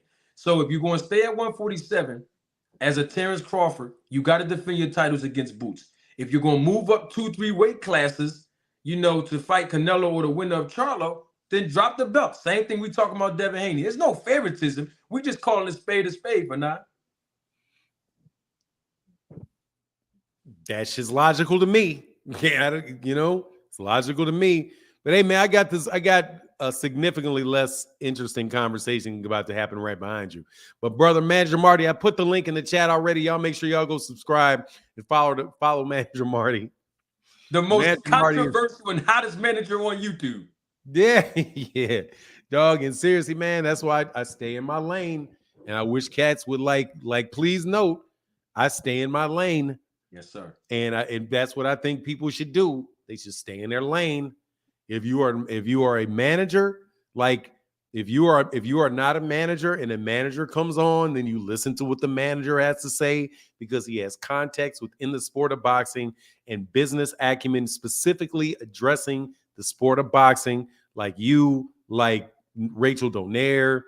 If you're going to talk to a man, if you get somebody on that is a trainer, you let the trainer say what the trainer is going to say, because the trainer is the one that has the expertise about training somebody in the ring. Yes, sir. And if you're talking to me, if I say it, trust me, there ain't no fucking loopholes in that shit. Leave me the fuck alone. But I appreciate you so very, very much, Manager Marty. And I'm really happy to see your success. I'm happy to see the growth of your name. And as you know, that's exactly why cats try to nip you in the bud to start off with. And we weren't allowing you to get nipped at the bud, brother. And Just I so appreciate understand, you man. for We that. don't talk a lot, but that shit was not going to happen, brother. You have way too much intelligent value-added comments to have in the sport of boxing, and it does not matter whether or not somebody tells you name who you've managed, who do you manage right now, who do you not manage. Doesn't matter. It matters whether or not what you say can actually be validated by other people and whether it's logically consistent and sound. And your business principles are consistent and they are sound.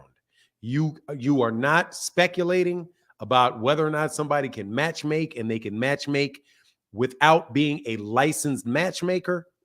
You know what I mean? So it's like that is the thing that I find very, very valuable about you. And I greatly appreciate your content. I watch whenever I can. And you are always welcome to come to the channel. Saturday mornings, we're going to have this show called OG Boxing Talk that we're going to be restarting. But it's like going to be your Eastern Standard Time. So it's like 9 a.m. Probably basically going to be somewhere between like 9 a.m. Eastern Standard Time and 11 a.m. Eastern Standard Time. I don't know if you go to church or mosque or where you go, but you're always welcome to jump on, man. You got it. You got my full support. Thank you for extending your platform, man. Salute. Anytime, man. You take care of yourself, man. Shout out to Philly. Shout out to Philly, man. Absolutely. Thanks, Fanon. Right. My guy. Yeah, anytime, man. Peace. Yeah, Manager Marty is very, very valuable dude, man. You can learn a lot from Manager Marty. Hold on 1 second, King. Virgil Wembley said, keep cooking these clowns. That was a classic beatdown. Can't believe the guy said he have. Take his son. Oh, thank you, brother. I got that. Yeah, man, really slow down on the support, but I appreciate the wisdom, and that was great support providing that wisdom. And my guy Samuel Ramsey says, good convo. Yeah, support your boy. Stay up. Yes, sir, man. Appreciate you. All right. And such a gentlemanly, easy conversation to have. How can I help you, Malik? King? Good morning. Gary? Yeah, how can I help you, sir? How you doing, sir? I'm doing very well. Hey, I would like to correct Manager Marty as your viewership exponentially increases. Excuse me. What we're not going to do is we're not going to take shots at a caller that just came on. And his viewers exponentially increase. If you keep insulting people jumping on here, your time on this screen will exponentially decrease. All right, I can respect that. But a few things I just wanted to say real quick, if that's all right with you. First thing. Let's go one at a time, and then we'll see if we move to the next. First thing, Jaron Boots Evans is not Terrence Crawford's mandatory. He's not next in line for IBF because yes, he is. Stop. Yes, he is. Let me finish my point, brother. No, you just said something wasn't true. Let me finish my point, He is brother. the IBF mandatory. He is, but he's not next in line. That was what I was saying. Because the sanctioning bodies have to come together and decide who will be the next mandatory. And the previous mandatory that was called was the WBC, and they still haven't fulfilled that. So let me put that out of the way. Second thing. No, that's not out of the way. You can stop right now because you're not responding to something he said. Well, I was just making a point from what I heard. You're not. That's nothing. You're not. Nobody said that wasn't the case. You're just saying something. You're acting as if you're contradicting somebody, or you're setting out some new point, dude. I mean, that. So what? Everybody that we've already stated that is already accepted as true. Okay, what does that have to do with whether or not he should fight Boots? Whether or not Terrence Crawford should fight Boots? this second point, is what you're really looking for. No, I an want answer. the first. I want to talk that first point. I'm telling you, I don't do this. I'm telling you, I don't do this. I don't do give me 3 points that all build upon each other. If you have the first point and the first point is fallacious, we're going to move that first fallacious point off. You said he wasn't as mandatory. That's what you said. He is as mandatory. Then you changed it not to as that mandatory. That's next in line. Listen, Come on, bro. No, You can come roll the on, tape nothing. No. I didn't have to do that with Manager Marty. None of that. I never had to correct what that man said. Trust me, I would have. I do. If you say he is not as mandatory, you are telling me something that is not true. Right there. That's false. I agree. So then don't say anything that's false. Start again. Don't say anything that I know is patently false, and then try to build on it. Okay, I'll repeat. Let's get this differently. fundamental together. Okay. Let me speak first and foremost. People say I always cut people off. I don't. I cut them off when they start with bullshit. Like you just did. You came out and said, first of all, you insult Manager Marty and say, you try to be a smartass about it and say, as your viewership exponentially increases, what the fuck does that got to do with it? It is exponentially increasing. Then so what you did start I off, wrong? then the second thing you say is something that's basically not true. And that Jerron Ennis is not as mandatory. That's not true. You've ruined your credibility with the first thing that you said. Disco Drip, get your ass on this. I am tough behind this mic. You got that shit right. I'm tough as shit behind this mic. So get behind your mic, and so I can show you how tough I am behind this mic. I can reiterate in a better way, so you don't misunderstand. You're not reiterating. Just whatever you want to say, make it facts. Do not say something that's not true to set up another argument. Don't do it. I'm gonna cut it every time. Jerron Boots Ennis is the IVF mandatory, but we don't know that he's next in line, and that was what I was addressing. We don't know if he's going to be next in line. Is that your point? I know he's not. Look, I already know that we don't know that. Okay, he's not next in line. He's not next in line because he has a rematch clause with Errol Spence. That puts that away. Let's put that to the side. I'm not putting shit away. I already know he's not next in line. I already know it. You're not telling anybody anything that's new. I was just trying to correct something that was said on your channel. You know he's not next in line because Errol Spence got a rematch clause. Facts. So what else? That's my first thing. Second thing, Rick Glazer is not a glorified matchmaker. He stopped matchmaking in 2015. What he does is he brokers deals between promoters and TV networks, and that includes the likes of Top and Golden Boy. So please don't. Stop. Please don't. He does what? He brokers deals between promoters and TV broadcasters. Really? And that's a fact. What does that mean? That's his description. That's his job. What does that mean? Yes, sir. Really? He brokers deals between promoters and television networks. 1,000%. Let's get this right. Because I know exactly every single solitary deal, every television deal in the United States. All over the world. Let me correct this. All over the world. Man, please. And he's got 47 clients around the world. 49 promoters that he brokers deals with, and he's from the United States, and he brokers deals with between television promoters and television networks. Boxing promoters and broadcasters. Name one. He works for Top Rank and Golden Boy. Those are your biggest there examples. you go right there. We can cut that out right now. You're lying. There you go. No, you're lying. That's a lie. Top Rank is exclusive in the United States with ESPN.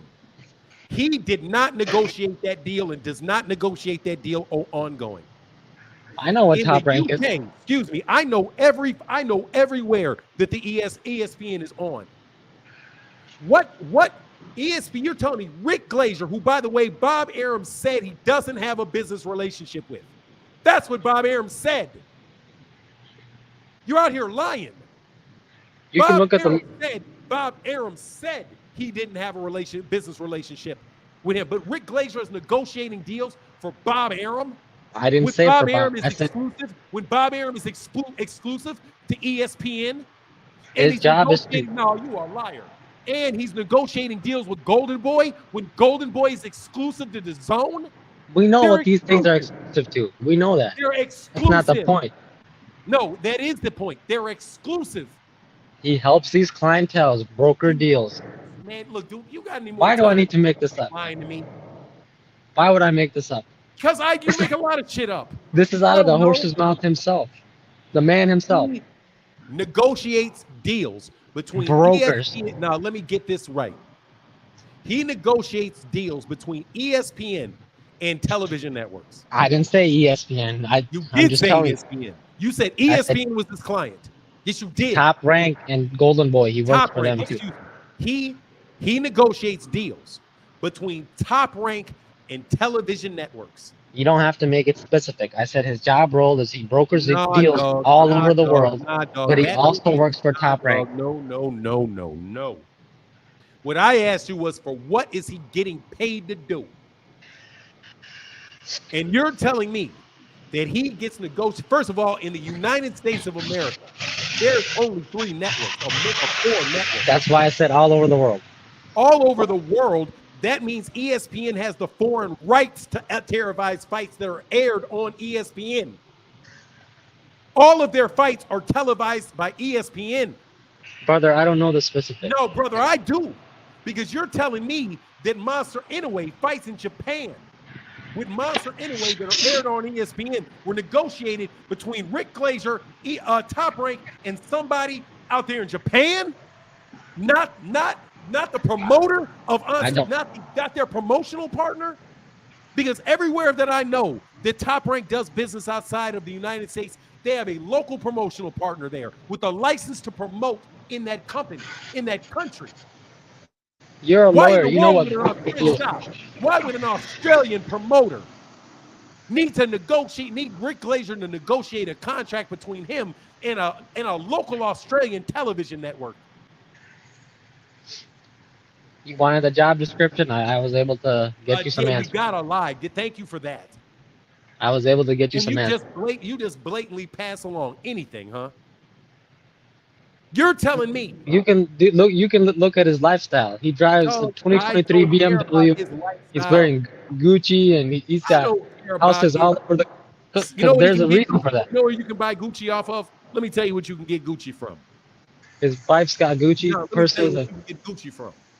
You can get Gucci from something if I say have a relationship with Bob Arum, and Bob Arum needs somebody to fight on his card, and Bob Arum tells me there's $30,000 for this fighter for this fight, and I go find somebody, a fighter, and I offer the fighter $15,000, and then I pay the fighter $15,000. I charge him 5% of the $15,000, which is roughly $4,500. He's not a manager or a pro.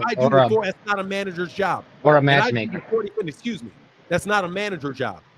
He's not a matchmaker. If I get 45, if I get that and plus I get the difference, I can buy some Gucci. Come on, bro. Come on, bro. I can buy some Gucci like that. You can look at his following on Twitter. You got all the big guys from Top Rank, Golden Boy, promotional companies around the world. They follow him. There's a reason for that. That's great. He's got big followers. Dude, you are doing a terrible job. You should have stayed silent. I was just telling you what he does. I mean, this is yeah. You didn't know it yesterday. Now why would he you get something that is just earth breaking for me. That he negotiates deals between brokers, fighters, deals, promoters, and broadcasters, television networks. and TV broadcasters. Yes, 1,000%. And you can verify that from the industry, from your sources. No, I can't. No, I can't verify that because I would have to see the contracts to verify that. I can't. I don't know verify anybody that would that. show You you got to any name me. contract. Okay, sure. How about you want me to verify it? Tell me the names of the contracts. Let me. Who would do that? Does manager Marty name the managers, the fighters he manages? No. Why I would you do asked that? you. I didn't ask. First of all, I didn't ask him to verify anything. I'm just saying we don't. I don't need that because guess what? He asked me the things that he said I can verify. He said you need a license to be a matchmaker. I verified that. I can verify that. I was able to tell you a specific description of that man's job. You were able to give me something, and you are telling me something that is not plausible. That he worked for Top Rank. He has connections and he's worked for Top Rank. Why are you doing this? Why are you I'm doing just this? giving you a description, bro. No, That's you're all. lying. You're just out here lying, man. Why are you doing this? Why would I lie for another man? That's my question to you. Why are Why you would lying? I lie for another man? Why are you lying? That's his Why job are you description. jumping up here conveniently? It's mighty convenient that manager Margie, who, by the way, I did not call, ask, or anything, spontaneously comes up and says he can tell you exactly what Brick Glazier does. Then miraculously, you've got a definition that contradicts it. Miraculously. That's not what he does, because I wanted to debunk look, that. Dude, you need to stop this. You need to stop this. That is a finite number of promoters, number one. There's a finite number of television producers, of television networks. And you're trying to tell me that he is negotiating, he could potentially be dealing deals between Golden Boy Promotions and a television network in Bolivia. You want proof? I don't I'll get you proof. It's ridiculous. It's ridiculous. It's ridiculous. Because guess what? Oscar De La Hoya, we know every single solitary fight that he puts on is exclusive to DAZN. And I totally get what you're saying, but So there's specific to the job description. So you cannot negotiate a deal to televise a fight aired on DAZN. I didn't say he specifically did DAZN. No, it doesn't work. You cannot negotiate for Top Rank, who is exclusive to ESPN, and negotiate selling their telecast to a television network in Yugoslavia. Let me ask you this: How do people in Yugoslavia watch fights from ESPN? Man, you better go call Top Rank, because Top Rank will tell you. They don't need him to negotiate it. Guys like him help negotiate something that ESPN is going to negotiate with the local network to share their broadcast with. Or something Bob Arum, who is a lawyer with all the connections in the world, will negotiate for his damn self. Hey man, I get your suspicions, but I get you. Dog, seriously, man. Goodbye. Come back later. Come back. Not a good job. Go away. Just go away. Come back with another lie. Come back with a better lie. Just dropping by to show some support. Richard Prado in the building. What's up? Hold up, man. Stop.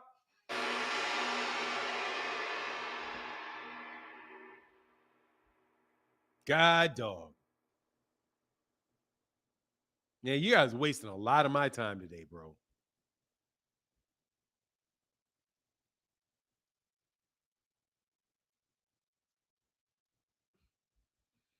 Wow, terribly. G-Man currently updating Rick Glazier's wiki to negotiating television contracts with so he works for promoters and he negotiates. Boy, you guys are such bad liars.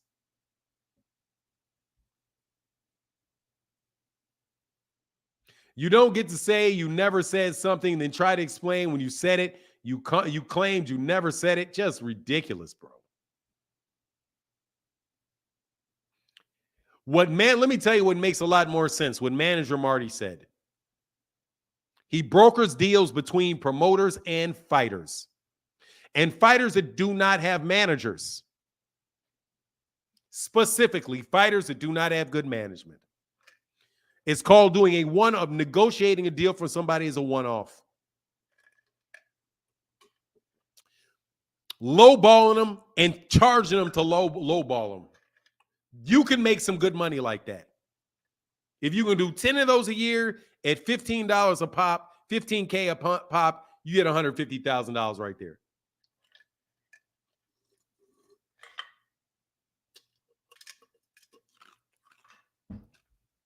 Man, y'all please stop it. Seriously, man, here's a link, bro. Seriously, man, like for real. I mean, my channel is doing, look, man, don't do that, bro. I don't have patience for that.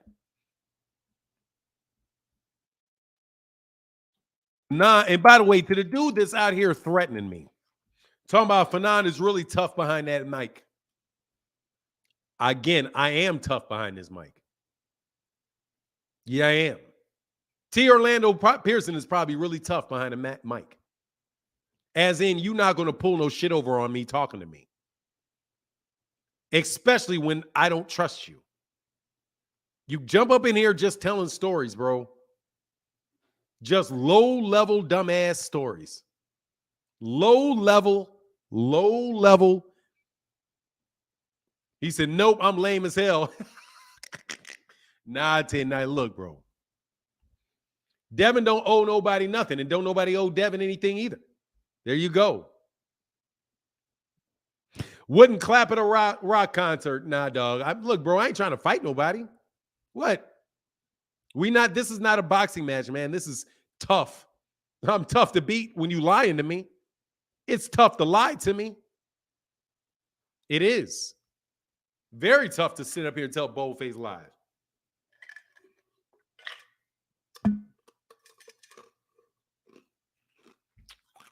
Jamal Pickens. This is my character. This is my character all day long. It is. This is my character.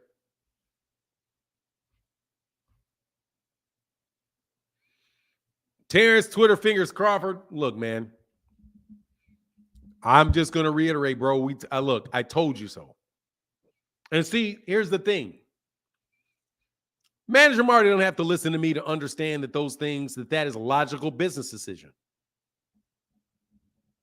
Frequently, do you think Devin Haney can beat Shakur? Oh, you're out here. No, he doesn't. Man, of course, man. I'm not, dude, I'm 50. Man, I'm well over 50 years old. I'm not trying to fight anybody. The idea that you guys want to talk about fighting just tells me you're at a stage in your life where you have to talk about punching people. Man, I'm not interested in punching anybody. I'm not interested in getting punched. I'm not trying to tell anybody that I can beat anybody and everybody up in the world. Carlos Watts said, damn, Fanon, you got old boys panty in a bunch. Hey, man, I didn't touch his panties. Marty had that with them. Fanon, King in deep with Rick. He knows what Rick drives and the purses his wife wears. Man, look at the lifestyle. You just look at his lifestyle. That proves just terrible, bro. Man, you bots suck. You bots suck. And by the way, man, y'all, dude, Rick, look, seriously, go back to being in the super chat, King. Because seriously, man, you just sucked the life out of the chat. You sucked the life out the chat, bro. It's hard making a living out. It's not hard. It's a very great living. I ain't gonna lie. Fanon, how people mad because you know what you're talking about. Because that's exactly why they're mad. Because they're trying to represent their fighter. They're trying to do their job. They're trying to do their job. And that's what they do. And they're going to come back again.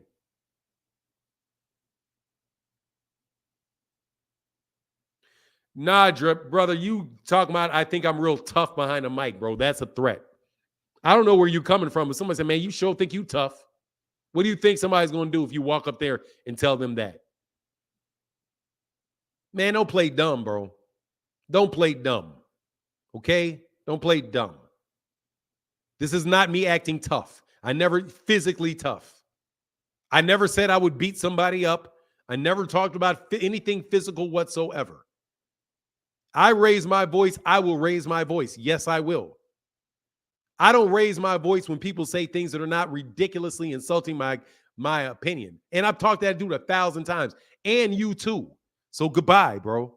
Matter of fact, as I remember, I've told you this ain't the first time you did that garbage. Click the link.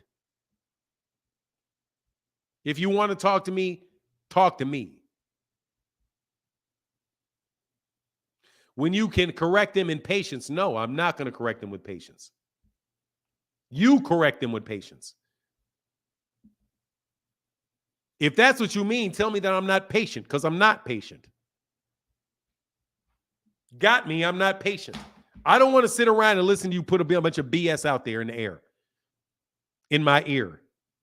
Let me say 5 quick things real fast. No. If you start off by telling me that Jaron Ennis is not a mandatory, I'm not going to sit around and wait for a half an hour for you to get done. I'm going to stop you right there and tell you that that's not true. He is the mandatory.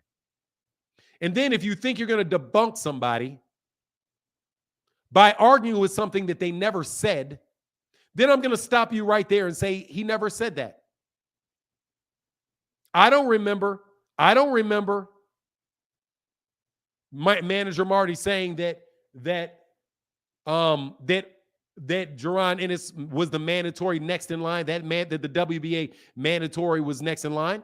How are you going to debunk something for somebody that they didn't say?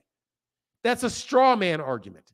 I'm not going to let you just pull out a straw man on me and just start making an argument about something nobody ever said. So then I got to get in an argument with you about something that nobody believes. Just to, what do you call it? What is that? Just to muddy the water. I think that that's the phrase right here. Hold on one second. Let me see. Muddy the water. Meaning. Idiom. To make a situation unnecessarily complicated and less clear. His suggestions just muddied the water further rather than helping the situation. So, what people like to do is they like to muddy the water. When you just bring in and start arguing about things that people are not talking about. That's muddying the water. Now I got to dissect all of this stuff that you just threw in there and making it difficult to stay on point. Which is why I mute people. Like when Rollo insults me and tells me what I think, that's just muddying the water. With ad hominem attacks on me. You don't know what I think. And what I think, you don't know the reason why I think this. Other than the words that come out of my mouth. You guys are bummed. You guys are wasting time. Truly, today is a waste of time. And I'm a little bit pissed off. No joke. Because sometimes, man, I don't mind sitting here and like with manager Marty bringing up really good information and really good facts. But when you bots jump into the chat and start trying to mislead people and start trying to muddy the water with your just unnecessary nonsense, it gets frustrating. And no, I don't have patience for that. I'm already, first of all, I'm on here for 2 hours, 3 hours. That's not all day. That's not all month. And I don't get paid by the minute. Really and truly. Super chats, cash apps. That's it. So if you're not hitting the like, if you're not stimulating conversation for people, you're a waste of time. Anyway, I think that's a tactic because they know they can't win on just pure facts. Exactly. It is. Thomas Hill says, salute Martin, be well, and everybody to the chat. Blessings up, kinfolk. Yes, sir, Thomas Hill. 619 said Devin already tipped off that he wasn't going to negotiate with Shakur in good faith. That this was another Twitter exchange. He told Shakur if he becomes mandatory was going to purse bid. Yes, he said it then. But that's all right. Don't listen to what people actually say. You know what I mean? Don't listen to what people actually say. Man.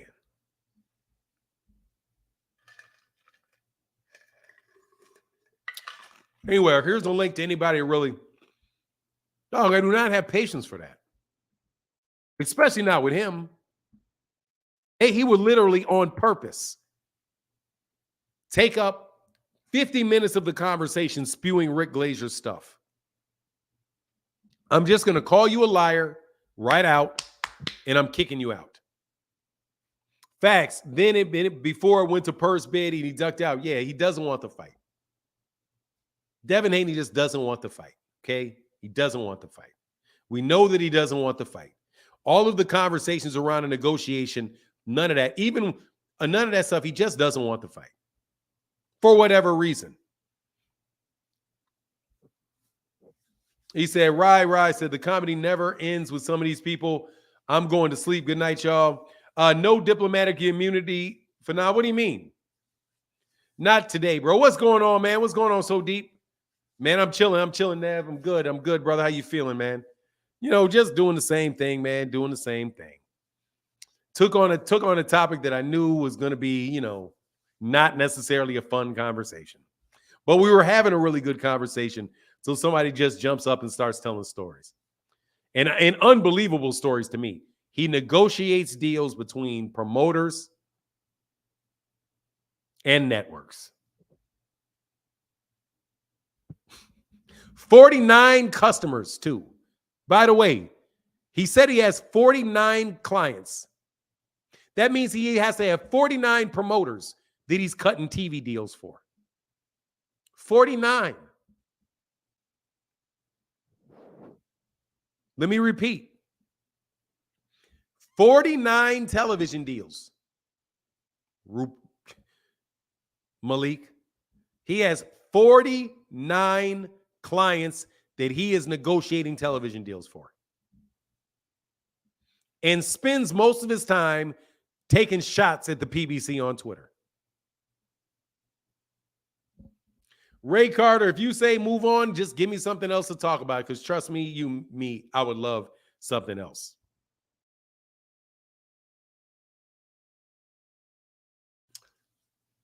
I would love it. Oh, I'm sorry. I keep putting Manager Marty's thing in there. Hold on one second. I'm sorry.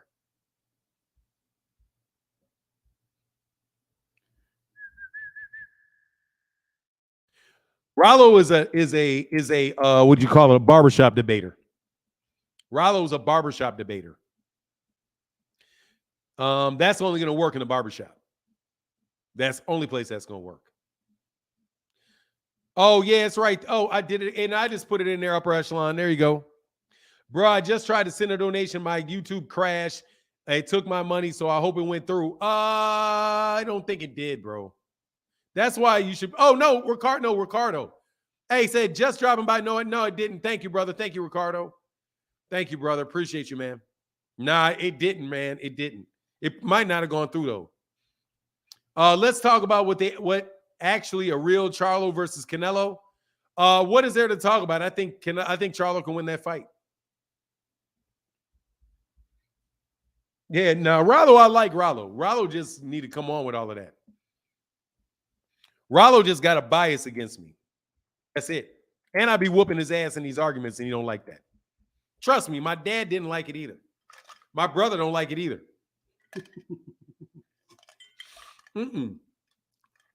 I can't do it with my wife. Like, my wife just got a tactic that won't work with y'all. But, man, she's good. Bro, thank you, man. Much love for that support, man. Incel, brother. Big time. Team Crawford in the building. What's going on, brother? Says showing support. Thank you, bro. Appreciate you, man. Thank you, sir. Appreciate you, man. Much love in that tip for that $5 holler, brother. Shakur petitioned 2 sanctioning bodies to force a Haney fight. The WBC and the WBO. He did what y'all asked to do, and Haney ran just to waste time, just to waste Regis' time. I said, King did a vid on you and Rick Glazer. Who did a video? Who did a video of me? Upper echelon? Who did a video of me? Oh, you did a video of him. Ray Carter the second said, "Gotta run. Thanks, Fanon, for the great show today." Hey, thanks, Ray Carter. I appreciate you, brother. Thank you, man. Really appreciate you, man. Thank you for the support on the show. That means a ton. That means a ton. Thank you so much, sir. Oh yeah, I got you, man. I thought you said something else. Fanon, us women are master negotiators, and we can prove a point. It's oh my God, they're so tough though. It's almost impossible. God dog. Oh my God. And then my problem is, with my wife is that I'm not an abusive husband.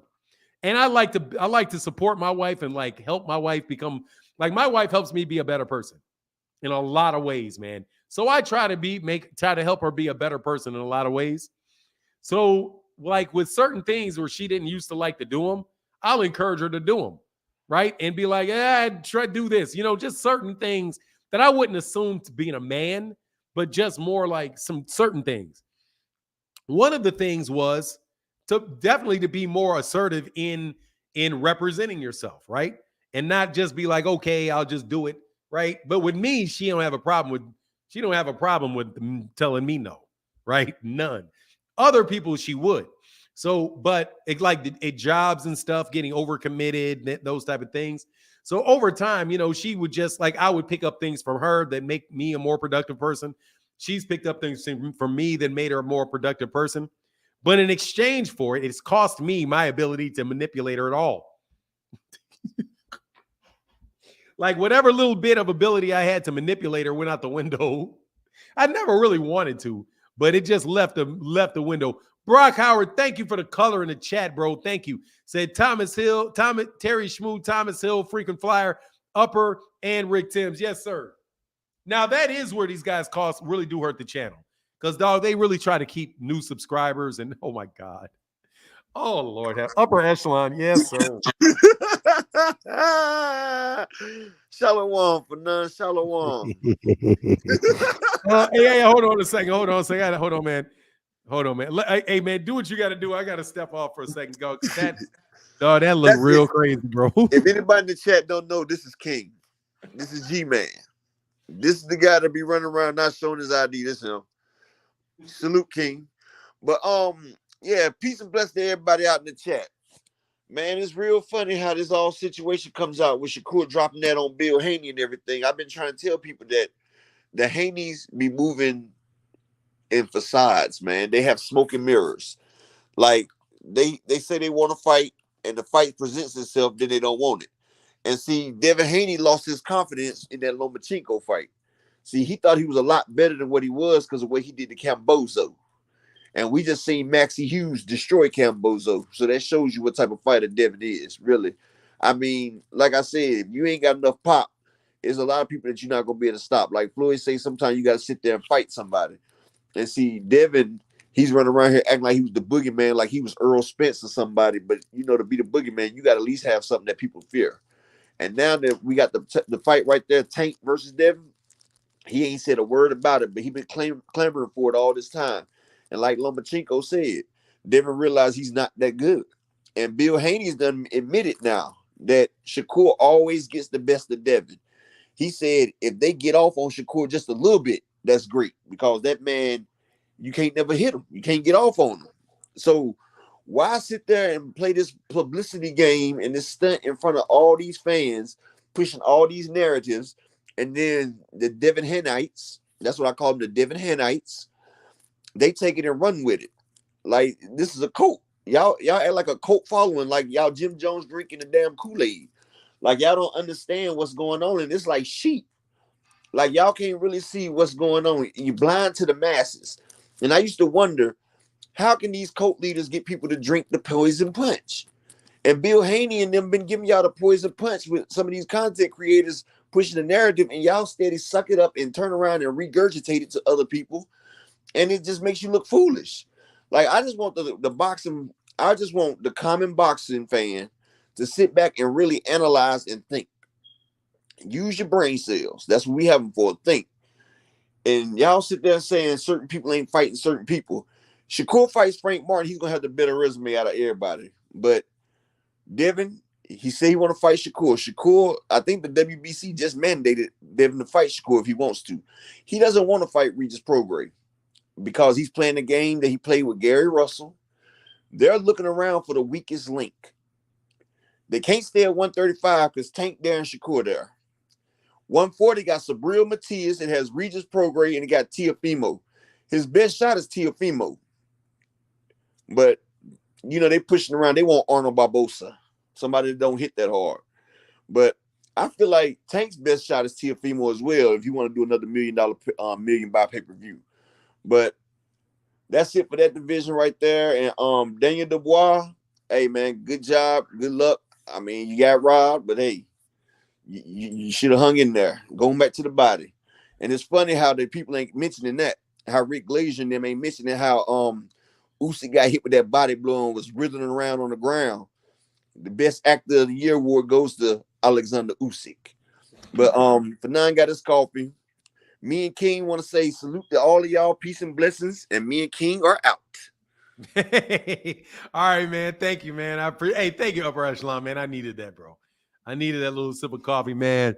I needed it, man. Zena says, hey, thank you, Brock Howard. Thank you, man, for that support, bro. Seriously, man. Thank everybody that keeps the channel going. It means a lot more than you know. For real, it means a lot more than you know. Hey, Samuel Ramsey in the building said, steroids in boxing, Canelo Pack, Shane, and Terrence Crawford. Look, man, Terrence Crawford is getting a lot of slack for performance-enhancing drugs. Dude, he's getting a lot of slack for performance-enhancing drugs. A lot. Like, surprising amount to me of that stuff with Terrence. Hey, man, thank you, Samuel Ramsey. Thank you, brother. You've been a big supporter. Thank you, bro. Man, I'm telling you, it's been an amazing amount of it, man. Like, and I don't understand it. Like, for real, I mean, I understand it to a certain extent. Hey, Kai Alexandra, thank you, sister. Says, shout out to Mrs. Fanon. Yeah, you know, oh, Lord. No, gosh. Dr. Fanon. Hey, she would be Dr. Fanon. I guess she would be Dr. Fanon. But yeah. Oh, man, she'd be killing me, bro. Straight killing me. Like killing me. Straight killing me, man. Killing me. But you know, it is what it is. She's had like 30 years to get it. And just, you know. Thank you, Miss Alexander. Thank you. A Regis told him he could not fight in October, and Haney kept pressing for October. Meanwhile, Haney still not signed-ish. Look, man, he didn't say that he said that the fight was never for October. That the date that they said wasn't even for October. If there's no Netflix doc on Bud's plug, then he largely escapes criticism. Conti made him look suspect via association. She not killing you. Hey, no, seriously, my wife be killing me in the months. Like, it just does. Because, see, she doesn't, you know what I'm telling you? You know what it is? Because she, unlike a lot of y'all, don't waste any shots. She doesn't waste any shots. It's right there. She ain't going to say nothing unless it's right there. Beep.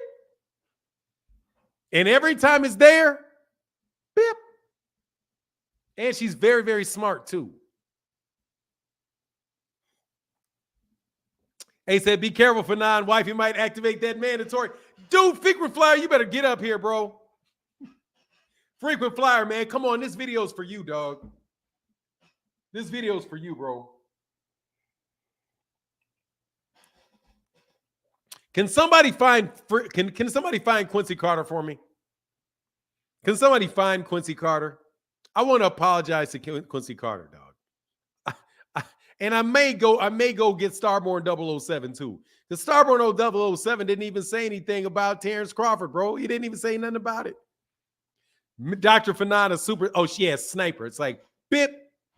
And right when you and you just think you comfortable too. Bip.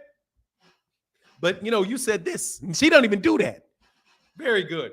QC was the guy. Yeah, man, I ain't gonna lie, dog. I miss Quincy Carter. I regret Quincy Carter's the only dude that I got into it with that I regret. I really regret it with Quincy Carter. I do. Mm-hmm. I really regret with Quincy Carter. I regret that. Like, as in, I owe an apology to Quincy Carter. I don't remember what it was, but I like Quincy Carter, and I apologize to Quincy Carter again. Mm-hmm. No, he's a man of his word. He said he wasn't fucking with me no more, and he didn't do it. Gotta love it, because we got into it a couple times. But anyway, it is what it is, man. Just tap him on the shoulder and say, I said, what's up, man? Tell him, hey, man, just tap him on the shoulder and say, hey, Quincy called you a hater. I know he called me a hater. That's okay. Tell Quincy Carter I said, what's up? I know Quincy thinks I'm a hater, but tell Quincy I said, what's up, man? I think Quincy's a hater, but I still say what's up to him. Hey, George, what's up? What's going on, Jorge? He said, a great boxing talk, like always. Is it me or that guy looks like Paulie Malignaggi's son? Saludos. Who does he look like?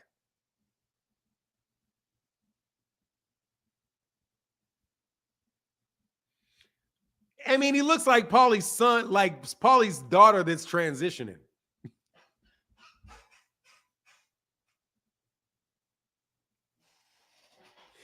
It looked like, hey man, tell Quincy Carter, dog, I said you a hater, dog, but you missed. Tell him you missed. Hey, dog, tell Quincy he's welcome on OG Boxing Talk, man. You got a spot anytime you want.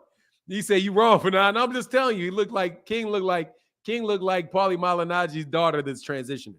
There you go. How's that?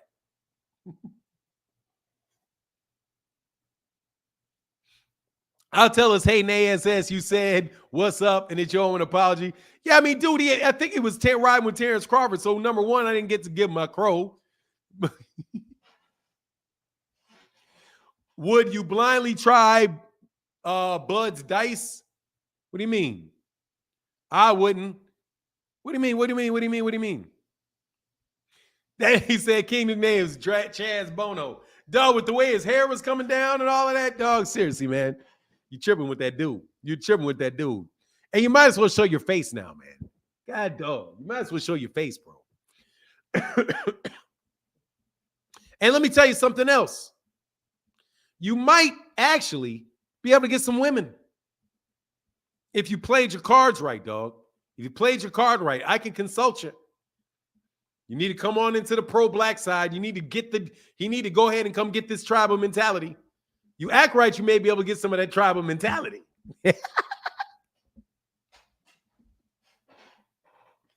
Timmy, Ricky Fanon told him, but Fanon miss him. What is that? No, dude, I like talking to Ricky. I like Quincy Carter. He's a spice into the chat. He is. He always hating on me, though. But it's all right. I don't mind. I don't mind. Because I talk crazy to him, and I understand. Dude, let me tell you, man, y'all think I'm passive. Dude, I ain't passive. Like, you think it seriously. And even in real life, dog, I'm not passive. That's not me. I don't get why y'all think it is me. It's not me. I will most definitely get froggy with you. At this age, I'll try to avoid you. Even back then, I'd try to avoid you. If it was like physical stuff, I'm going to try to avoid it. Because, dog, dude, that shit fuck up your face. Messing around getting hit. That's not fun. But yeah, I ain't just no pushover. King looked like Elder, and I got anger issues for sure. I got anger issues. I've been working through my anger issues. We're gonna get DJ. Oh yeah. Tell him to come on. Oh, who's DJ? What are you talking about? We're gonna get DJ on Fanon. Who's DJ? Who's DJ? Said light skinned brothers for the win. Dude, I'm dark skinned where I come from. Just so you know. I got the dark skin mentality. Because I grew up around white people, which makes me dark skinned. You grew up with black people, which makes if you're my color around black people, you're light skinned. But I went around black people. So I don't have a light skin mentality. That shit doesn't even register to me. Okay. I never had the benefit of that. Okay. Never had the benefit of that. I was always one of the darkest people around. So Deep, who I still hope is listening, is dog yellow as a skittle.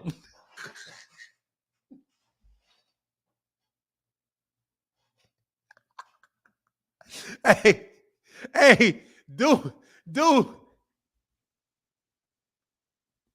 dude, so deep, dog. So deep it can pass for King's brother. Without a doubt, bro. Dude, seriously, all my guys so deep need to do is get a little relaxer. If he got a little relaxer, oh, dog, trust you me, bro. King, he could be King's daddy, bro. He could be King's daddy, easy, right? I still think he's Indian. I still think they lying. You call him a skip? No, I think seriously, I think he's like Indian. I'm still thinking Indian, dog. I still think his name, like, dog, he looked like definitely Rajiv type Negro right there. He's like Rajiv. But anyway, he's still dark-skinned for the schools that he was at. Because he was all around all white people, except for his neighborhood had more black people in his immediate vicinity. He's Indian. I mean, he's black. He ain't never said he's anything but black, ever. But both his parents are black. They just, his daddy and mama. I can't say nothing bad about his mom and daddy. I'll leave that alone. But anyway, King looked like Aladdin. Yeah. Haney already in history, undisputed champion at 135 when he was there. Yeah. I like how you ended that with when he was there. That's how you got to do that. You got to say when he was there. What's going on, Thomas Hill? How you doing, brother? Good morning to you, good brother. I'll be brief. I'll be brief, man, because I just came into late. I missed most of the action. I saw my man Tucker come in there, aka King the Great, G-Man, and I just felt it. But I see some stuff going on in the chat that I want you to address. I'm gonna get my Okay, so why do you think, if there is any hate, why do you think Haney receives hate? Oh, why does Devin Haney receive hate? Devin Haney. Why does he? I was told because he just keeps on winning, and that's why he hates. Now, I want to make a special note of all the people who have fought recently that they compare one another to. The people who have fought them and then continue to do well happen to be on the side of Tank Davis. But I want to know because, legacy fight that made Devin Haney was his 2 bouts with Kambosos. We saw how that aged. JoJo Diaz and Loma, who he said he was going to dog walk and show the difference between great and not great. Whereas, I'm sorry, I got my automatic vacuum making noise behind me. Sorry about that. You're good. I just want because that is the going opinion and I'm fine. I want Devin to keep winning, and I do really want Tank to fight Tio. I don't think that's gonna happen, but I would love for it to happen because that sets up a meeting of the minds at 140. But some people say that he wins, and that's why they hate. So I would like for you to explain why most people find it difficult to cheer for Devin Haney at times. Okay, no problem. All right, so here's me. First of all, I got to address So Deep in a second because I'm messing with you.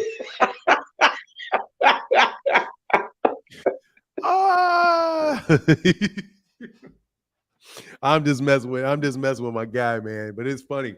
I was just saying, Dev, that you were dark skinned. Where you from? Because most of the people you went to school with are lighter than you are. But anyway, so my thing is, look, Devin Haney his fans are asses. That's all I can really say, man. Because you built basically he built his name off in large part dogging other fighters, calling them ducks. Like Gary Russell Jr. was ducking, Ryan Garcia was ducking, Shakur, Teofimo Lopez was ducking, Lomachenko was ducking. Everybody was ducking. And he was the boy that cried duck.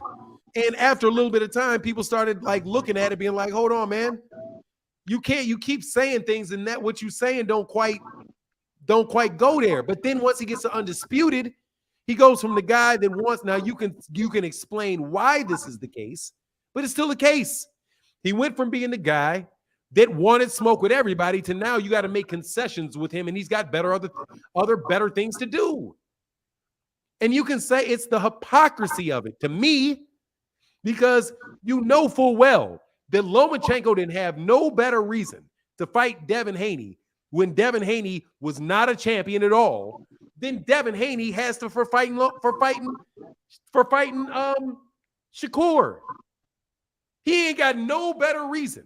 Like, if you can say, and these are the fans, there's nothing that Shakur Stevenson offers Devin Haney.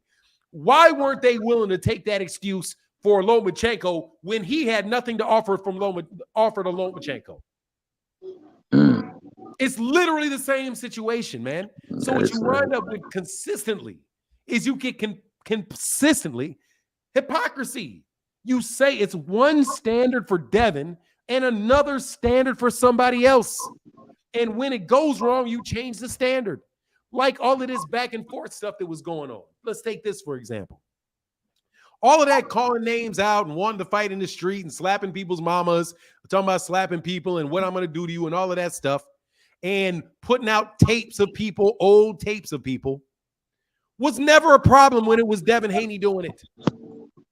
When Devin Haney put out a tape on Hector Garcia, a sparring tape on Hector Garcia, ahead of the Gervonta Davis fight with the Gervonta Davis fight against Hector Garcia, they pull out a tape and say, oh man, I put that guy out of my sparring camp. Now, what you see when you watch the tape was what? Nothing. No big dominant performance. He wasn't knocking them all around the ring, hitting it with 5-punch combinations. He wasn't doing all of that. It was just like a southpaw orthodox fight that Devin looked like he was landing shots on Hector Garcia. Hector Garcia landed a couple shots on Devin, but didn't Devin Haney's team put that out? You're right. To get on, but now leaking videos all of a sudden, that's a big problem. Now leaking videos is a big problem. Now talking smack on Twitter about black fighters is now, our people. This is such a shame for our people. What? It wasn't a shame. It wasn't a shame when it was Gervonta, and you putting out mug shots of him. It wasn't what's up with our people. It wasn't up with our people when you calling Gary Russell Jr. every kind of duck. So it's the hypocrisy with it, man. For me, it's the hypocrisy. At the end of the day, man, I know why the fight's not going to happen. Devin don't want to fight him for whatever reason you want to name, and whether you like the reason or you don't like the reason. The reason is that he doesn't want to fight that man. Okay. That's me. Well, thank you so much. Because I mean, I have no hate for that man. I really root for. I'm not gonna lie. I root for all my brothers when they get in that ring, and I like to see them win. I've never ever rooted against him. Now I felt like he lost that fight against Loma, but that was a close fight, and I could see how somebody could give a couple of swing rounds to Haney, and they could favor him in that bout. I do know that he kind of did struggle with a person who came up in weight. They criticized Tank for coming up in weight, fighting fighters. He never did that. He fought Leo Santa Cruz. He went down in weight, and it is what it is. He showed where he can get touched by Jojo Diaz. Now, I'm not saying that Jojo Diaz isn't a great fighter, but he's not the best option to use against an opponent that Tank has fought, because I believe Tank has people who was on his resume that can take out almost everybody on Devin's resume. Now, Loma, I will give him dap on that because Loma is a good fighter, and he's the best fighter that they probably both have fought, but Loma also was the Loma that he was supposed to dog walk and show that there's levels between that. And we didn't see that in that fight. We saw him getting pushed back. We saw his head getting popped back. We saw him go to his corner asking for help and saying, what do I do? I don't know what's going on. We saw him at the end of the 12th round, when the bell rang, they looked like they were about to lose the fight because it didn't look good for them. So, I'm not understanding like why they imply this as hate. when ain't nobody hating on Devin. We just want to see him fight. Like he said he wanted to make the big fights. Well, there ain't no bigger fight than fighting Tank. You popping all that stuff, passing out mug shots, saying Happy Thanksgiving. He in jail. You talking about him early in jail, but then when he's free of his contract and you become free, nothing's being said. And these people are fine with this. They fine with him seeing Regis Prograis struggle in a fight and say, oh, well, there's an opportunity.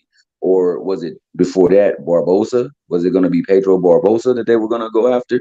So, like, you know, you got to hold the account. And they both fought the same amount of Latin fighters as well, too.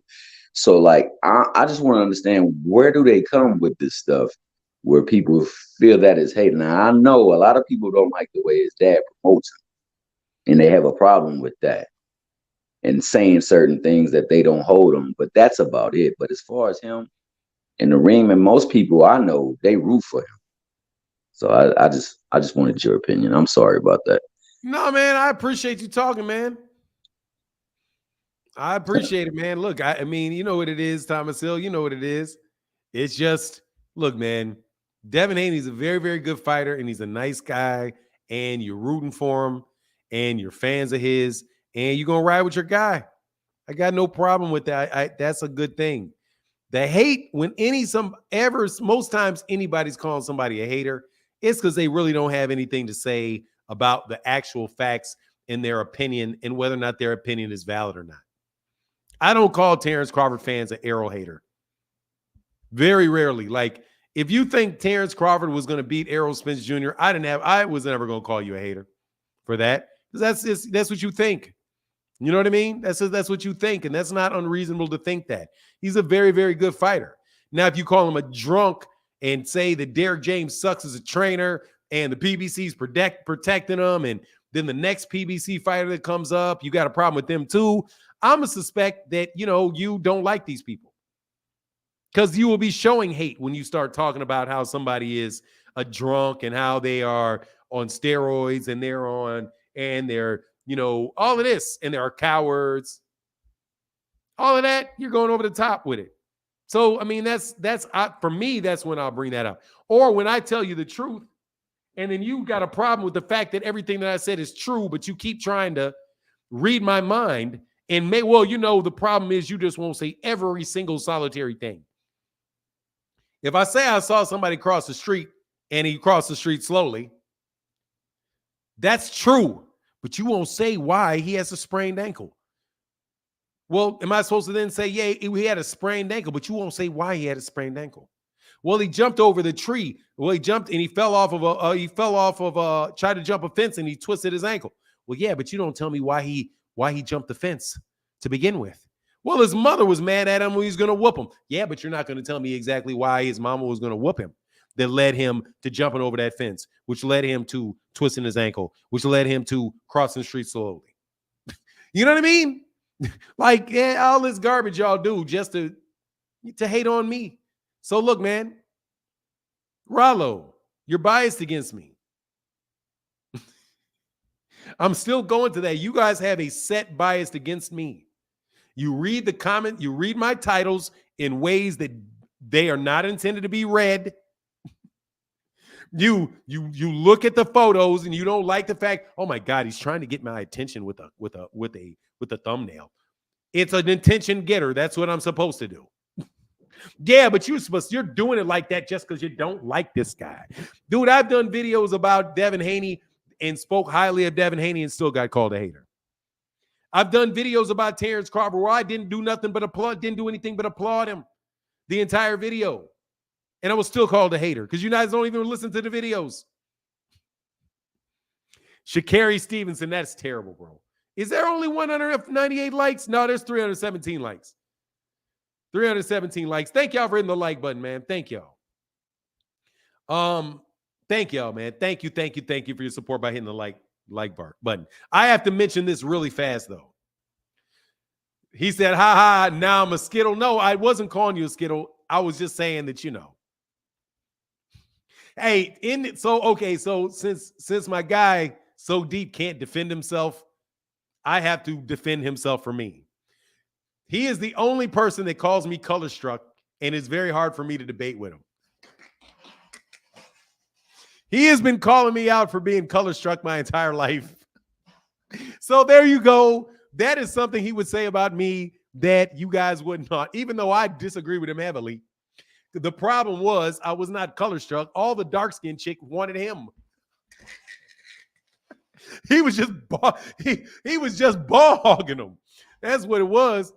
He had it twisted, dog. You ball hogged him. What do you mean? You think I wanted you see, man, dog? I don't like. Please, you got all the good ones wanted you. What is I supposed to do? You just happen to be a little too yellow for the yellow ones. So, you know, he said, and that's true. The only argument I can win with him. Hey, dog.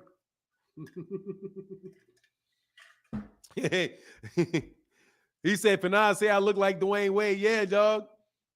It is what it is. Nah, all the girls like Devin. I'm sorry I said his name. My apologies, brother. All the girls, a lot of girls liked him. Fanon, you let that King guy back to speak with you knowing a couple weeks ago back he was doing the same thing at the time. He was secretly being racial in his comments. Yeah, so what? Yes, I did. Yes, Shalom, yes, I did. Would you like to know why I did that?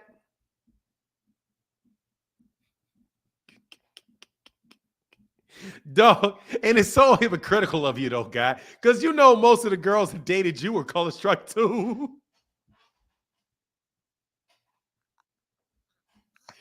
Dog, you've been the beneficiary of good hair, color struckism a whole lot of your life, dog.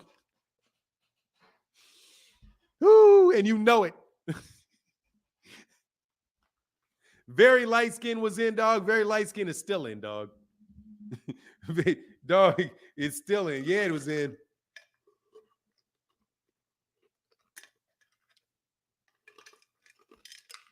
It still is in.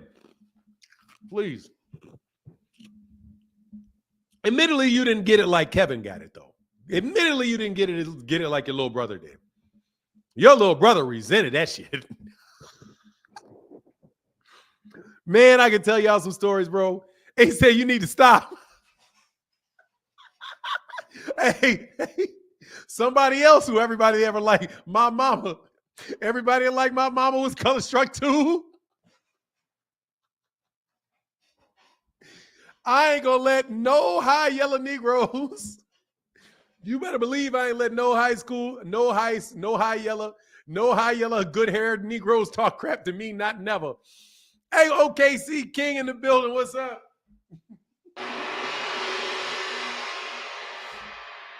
He said, I love the show. Love the show, but I always hate the fake Haney fans. You know that, dog. Why you, man? First of all, man, let me tell you something. People are beautiful. You like what you like. You like what you like, dog. I ain't never going to be shamed. My mama's beautiful, bro. And my mama's beautiful. Okay? My mama's beautiful. My aunts were beautiful. My wife, my mama was beautiful. My wife's beautiful. Y'all ain't guilty. You ain't guilt tripping me for being around pretty women. Gee, get the hell out of my face. You trying to guilt trip me around being around pretty women? You tripping. That ain't never gonna happen. Anyway, you doing well? What's yeah, okay, cool. But thank you, OKC King. Thank you, brother, for the big support, bro.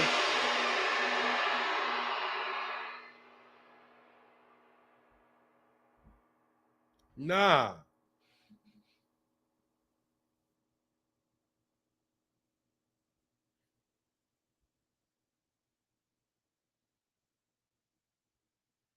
Hold on.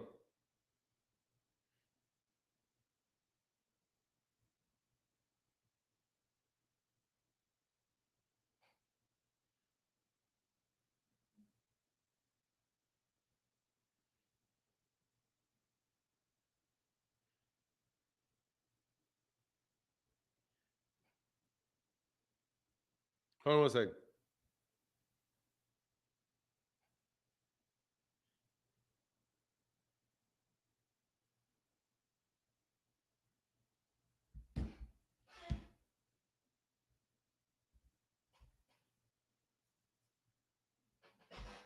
Yes, sir. Anyway, man, that's hilarious, man. That's hilarious. That's hilarious, bro. Sorry, man. That's funny to me. I'm sorry. I had to indulge with that. I had to indulge myself with that. He said we get called Drakes. Like, man, y'all better kick. You ain't going to insult me for a good time. You tripping. Anyway, there's beautiful people, all kind of beautiful people. Merch, my thing is I just like to be around like beautiful people. They're beautiful. You can't tell me somebody I dated that was a booger bear. Tell me one. You ain't seen it. Now ask so deep if you ever seen me dating somebody that was ugly. You ain't never seen it. Okay? Have you seen it? I don't think you've ever seen it. That's why I want to know why somebody can't say I got pretty women bias. Y'all ain't never seen me with no booger bears, not never. In your life, you see me with a booger bear. He said, we just don't do that. No. We don't do that, dog. Hell no. You got to go for the top. You're going to land there. Anyway, yeah, see, we just don't do that. No. No, we don't. Tapioca. Hey, Daryl McKinney said nothing on this is waiting on. So what he said? Waiting on nothing on this and waiting for September 30. What do you mean? Definitely have all the lovely ladies on his way. He gravitated towards good vibes and commit. I mean, he's a good dude. There's a dude. That's a good dude. It's a good dude. Just a good dude. Period. He's a good dude. Nice guy. Good dude. Don't really start too much stuff with anybody. He's a good dude. Anyway. I need your okay. That's not for me. But anyway, man, look, we got a couple more. We're gonna be here for about another half hour. It's a good conversation. This is fun. I'm sorry, I didn't mean to dip down into that too much. I didn't mean to dip that into that too much. Booger Bear need love too. Just not for me. I wouldn't do it to you. Like, for real. I'm not gonna know. No. Not gonna happen for me. No. I'm gonna tell you right now, bro. If I don't find you pretty, this shit ain't popping off. I'm not gonna take advantage of people. You know what I mean? Gary, I keep my dime, bro. What you say? He said, yeah, exactly, dog. I ain't letting mine go. You tripping. You tripping. Why not? Why? Why not? Why? They said, you know what I'm saying? They got anyway, like I said, man. Said, nah, I'm good. What you talking about? Oh, on the Booger Bears? Nah, I'm good on the Booger Bears. No. Relationships are too stressful not to have somebody that you like looking at. Sorry about that. It ain't fun if it ain't. No way. Forget that. Matter of fact, I gotta lose this weight so she don't start calling me that. Cause for real, I gotta get my stuff straight. Anyway, Freaking Flyer said, "Hey, Frank Martin gonna give Shakur a black eye. Hey, I can't wait for that fight. Once again, showing the character of these guys over there out of Dallas, Texas, and that's why these guys out of Dallas, Texas, in the long run, are going to be doing. That's why they're going to keep their fans. Errol Spence Jr. is keeping his fans, and people, and Errol deserves more fans for the way that he behaves. Now, he could have got over on that. Terrence Crawford got over on that pocketbook. Got over on that pocketbook, but he ain't gaining no fans. He got a marketing agency that's going to be charging him a little bit of money for what he's doing, and they out there trying to push him. The dog, Errol didn't need a commercial CAA to get him around. If Errol want to walk around and talk to more people, that's all you got to do. People respect honesty, yeah, and want to see guys fight. They want to give you good fights. I would not mind real quick seeing Errol thump up on some people, though. I would love to see that. He just is not giving me what I want as a fan because he will not just willy-nilly whoop up on somebody. For now, some of these guys can't get a dime. What is that? For now, some of these guys can't get a dime. Look, man, I find that hard to believe, bro.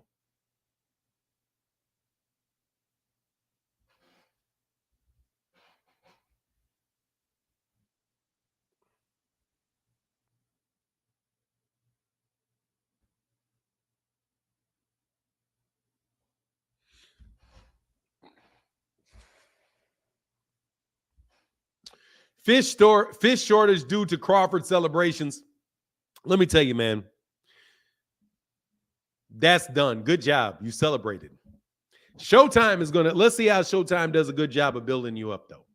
Those guys didn't really want that fight, though. Never seen a 32-year man get pimped in negotiations. Dog, how do you get pimped in negotiations when you make $30 million? And I've seen plenty of 31-year-old men get pimped in negotiations. What are you talking about? I got taken advantage of in negotiations when I was well into my 40s. When you don't have another choice, and that's what you really want, that's what you get. That's what you get. That's what you get. He was okay with it. So at the end of the day, he got paid big time. The thing that I don't like is that they made him wait all that time to get the fight. I don't like the 15-month layoff coming off of a year and a half layoff. I thought that was probably the most underhanded thing about it. And the thing that I didn't like is that they took that fight in between and ruined those guys' fight dates. That's just, dude, you just got to understand he don't give a damn about the dude. He doesn't care about that. So whoever's negotiating with him next, you got to realize, okay, all of these things are in he's capable of all these things. I believe it was strategic as well. That's what he wants, for you to sit out. You're having everything on the table and thinking that's, dude, when you playing somebody, when you're dealing with somebody that keeps things under the table and you put everything on the table, they know exactly how to cheat you. And they're going to cheat you. Fanon, Arrow going to get Bud back by getting his young boy Shakur beat up. I don't know about that.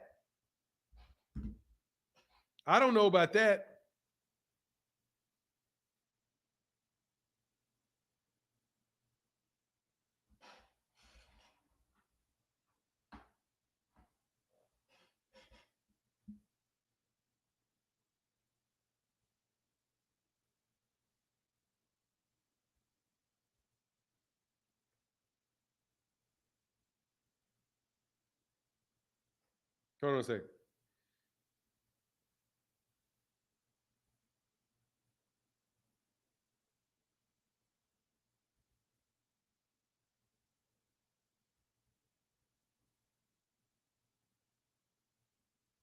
Hold on a second.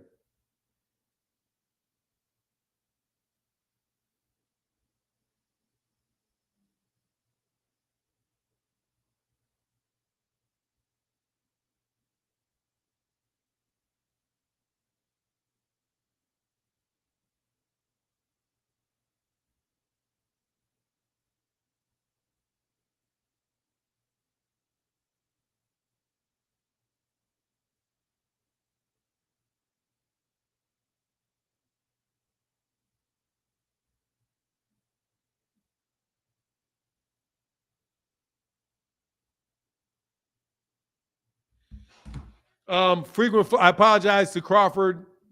Your greatness cannot be denied. What do you owe an apology to Terrence Crawford for? I'm insulted by that need for an apology. That is asking me to apologize for predicting a fight. You guys tripping. And I remain. Is this?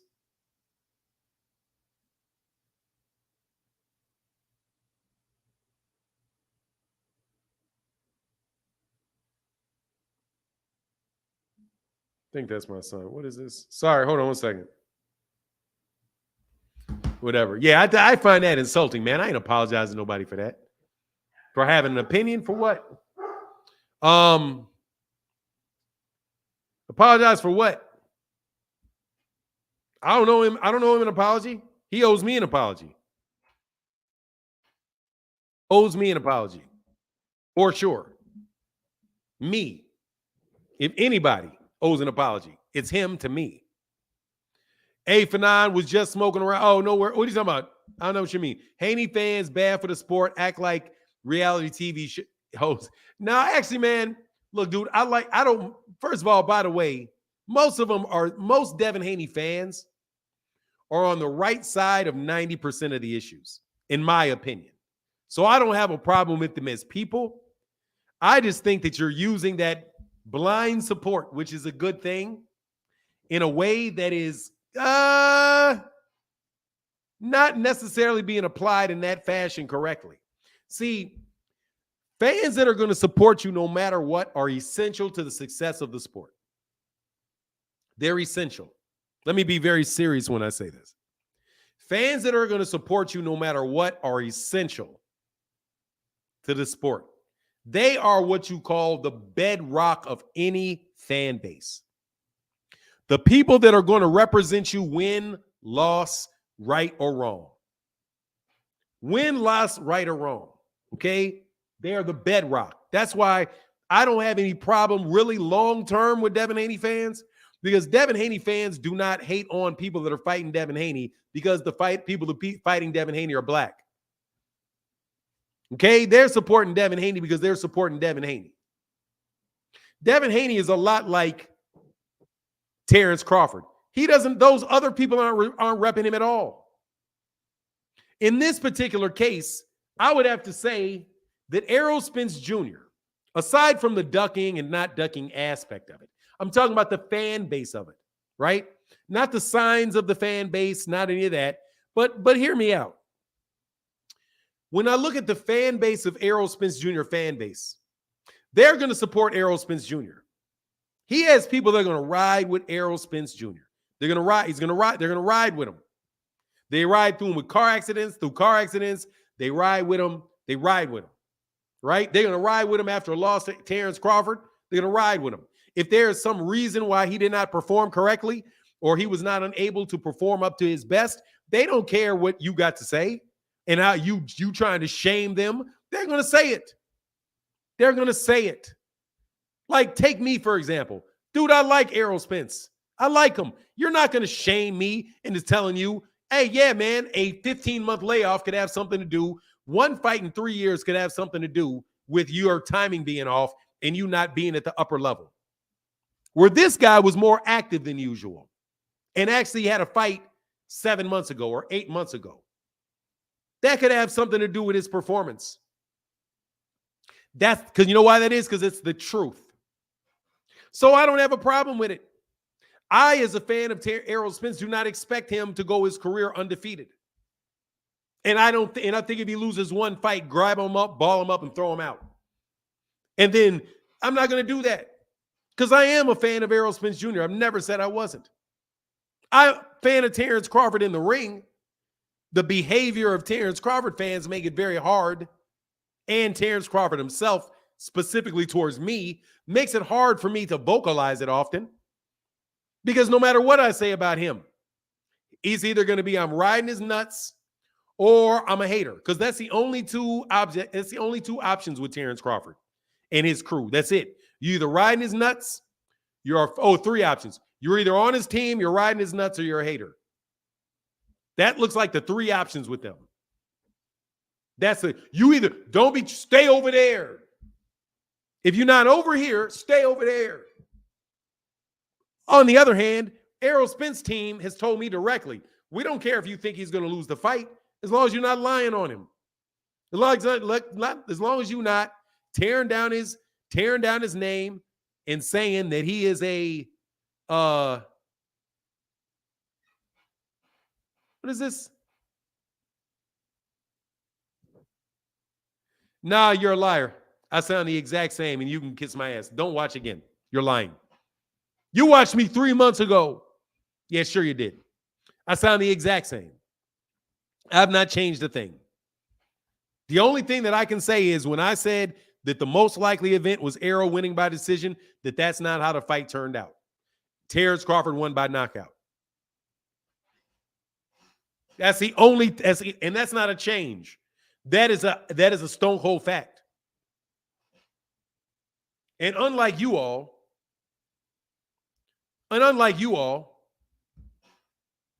when a fact is presented, I'm not going to deny the fact, whether you like it or not.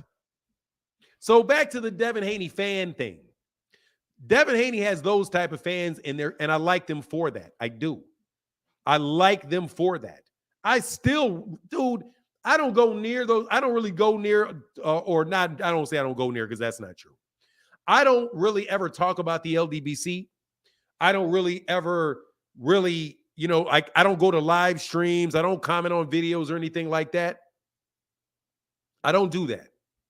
Right? However, that doesn't mean I don't think those guys are very good for boxing. They are. They're very good for boxing. Very good for boxing. Specifically, very good for black fighters in the United States.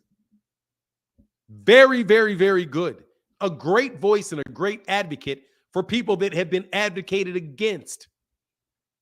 They are like an antitoxin to the other side, the Steve Kim, I'm just going to say Steve Kim, Dougie Fisher, Rick Glazier crowd, who are out there, who have big platforms, who are on big platforms and get support by big promoters, attacking the same people that the LDBC is defending. Dude, I don't have to agree with anything or everything that anybody says, not to recognize the value of that. So I see the value of that, and that's the type of fan base Devin has. That's the type of fan base that Errol Spence Jr. has. Terrence Crawford doesn't have that fan base. He doesn't. Not in large numbers. He has people that are fans of him because they know how good a fighter he is, but they will tell the truth about him. Then you have a bunch of people that want the people that he would fight, really just want to use him as a way to knock off a lot of other fighters. And I'm talking about, I'm saying that is somebody that has intimate knowledge of the daily conversations of the separate, of the different and distinct fan bases and the overlapping fan base.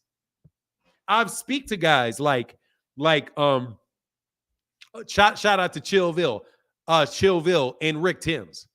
Those guys are diehard Terrence Crawford fans, but they're not going to lie to you about anything about Errol Spence.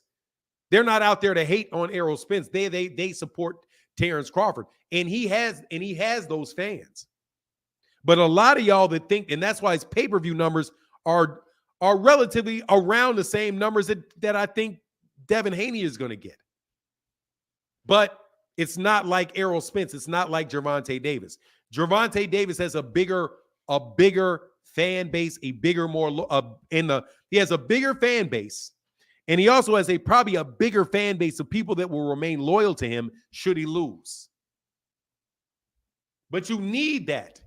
You need the fan base that's going to be loyal to you even if you should lose, because most of y'all are going to lose. Dude, Terrence Crawford keeps screwing around, he's going to lose. Keep screwing around, he's going to lose. It happens to almost everybody. And he's not in the same position as Floyd Mayweather Jr. He's not in that position. He's not the A side to everybody that he wants to fight. He's the B side to the guys that he wants to fight. That's not Floyd's position. When Floyd was there, when Floyd was B side and he got that big side as a B side, he wound up becoming the A side to everybody else. He will lose if he keeps fighting. Yes, he will. Yeah, he will. Get to 50. Get to 50 and say all you want to fight is the big fights. Get to him. In 2 years, he waits 2 years to fight Jaron Ennis, he's going to lose.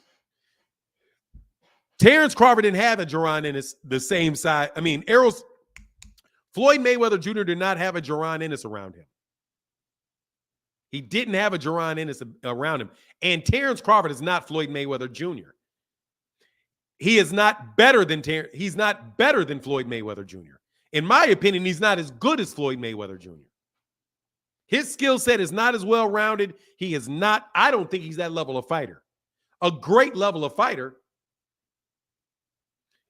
To who Boots, it's not ridiculous at all. Why is it ridiculous that he could lose to Boots?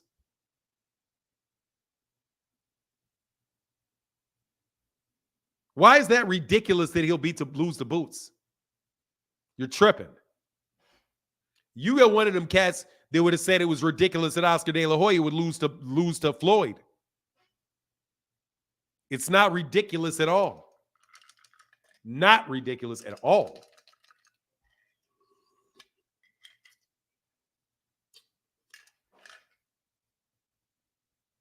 It's, in your opinion, it's ridiculous. That's fair. But it's not ridiculous at all. Have you ever seen Jaron in this fight?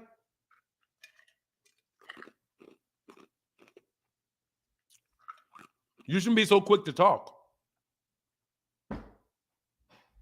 You shouldn't get too quick. You shouldn't be so quick to talk. It's not ridiculous that Jaron Ennis can beat anybody. Except maybe Deontay Wilder and Tyson Fury. Guys like that. You know, Alexander Usyk, 6'3", 200, and guys that walk around at 220, 25 pounds, maybe them. Jay Henry. Floyd is not going to fight Terrence Crawford because Floyd is 45 or 46 years old. Floyd is 45 and 46 years old. And on top of that, Floyd started at 130 pounds. I have never seen a point in time in Terrence Crawford's career that he was as good as Floyd Mayweather Jr. at 130 or 135. He's not. I'm telling you, you guys, man. I'm telling you, man. You guys be tripping. Floyd is like that. But again, he did not have a man. He did not have somebody 10 years younger than him that was that level of fighter. That he had to fight, he would have to fight because he doesn't have any A-side fights to make. Give me what are the A-side fights that Jaron Ennis has? That are reasonable fights, that are fights that are big money fights, that are A-side fights where Terrence Crawford is the A-side in that fight. Where the person that he's trying to fight is the one that wants to fight him. Name them. I challenge anybody to name them. Name them. And I'm telling you, it's a guy that he has more leverage for because they want something that Terrence Crawford has. And they are asking exactly none. The answer to that is none. Zero. Zilch. Big fights. The biggest fights. Dude, not even Keith Thurman. You can say Keith Thurman. Maybe Keith Thurman. But if Keith Thurman say, nah, I don't want to fight him. And Keith Thurman could easily pull that with Terrence Crawford. You're going to give me 50-50, brother.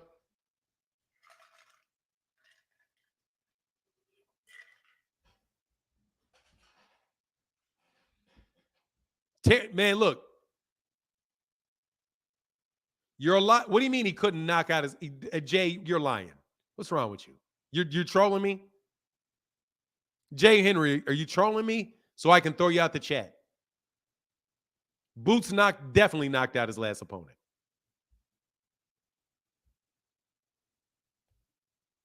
Not that you have to knock out your last opponent in order to be able to win a fight.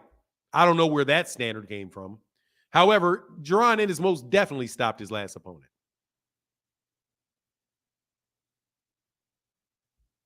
Definitely stopped his last opponent. Usyk is not a fraud champion. He's the real champion. He whooped up on Daniel Dubois. Stop crying over spilled milk.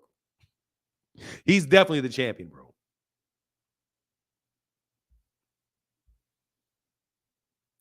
Merch is dumb. I know you're trolling, but Villa is flat-footed who he fought. Jaron Ennis got stopped. He fought Rashidi Ellis and beat Rashidi Ellis. No, I'm not going to throw him out for lying. I just think he's talking crazy. You don't watch, you're not paying attention to what's going on. You're just not paying attention, and that's okay. You're not paying attention. I'm okay with that. Okay, C Gun King, brother. Thank you again, bro, for holding down the chat. It means a lot. Thank you. When he was terrorized, Tank Camp, what is that? Oh, he said, don't expose me, OG. Nah, I got to expose you, bro. I got to expose you to me. I have to take a mental note. Oh, he's trolling. Merch is dumb as trolling. Devin needs to take up for himself. Hey, look, Devin just need to go ahead and fight Regis Prograis and get it going. Give up that belt. Give up the rest of those belts and keep it pushing. Stop holding on to those belts. Okay, let the belts go. Just let the belts go. You're undisputed. Let the belts go. Move on. Go to 140 and let these guys sort it out at 135 in the money division. Don't keep a toe in the money. He's trying to keep his toe near the money. He's trying to keep his toe near the money.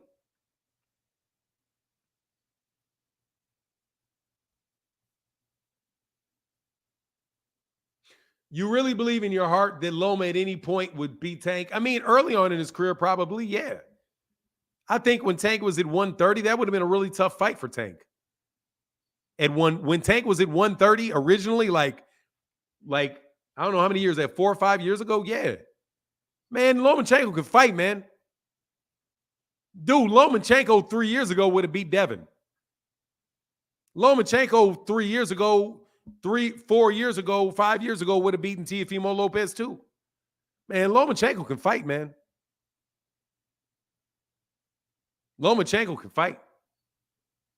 Man, I'm telling you, man, Lomachenko can fight. Terrence Crawford can fight. Shakur Stevenson can fight. What's going on, Knockout Boxing TV? 86 TV, what's going on, brother? These guys can fight, man. Yeah. He would have been trouble. He would have definitely been trouble for Gervonta at 130 when Gervonta Davis was still undisciplined.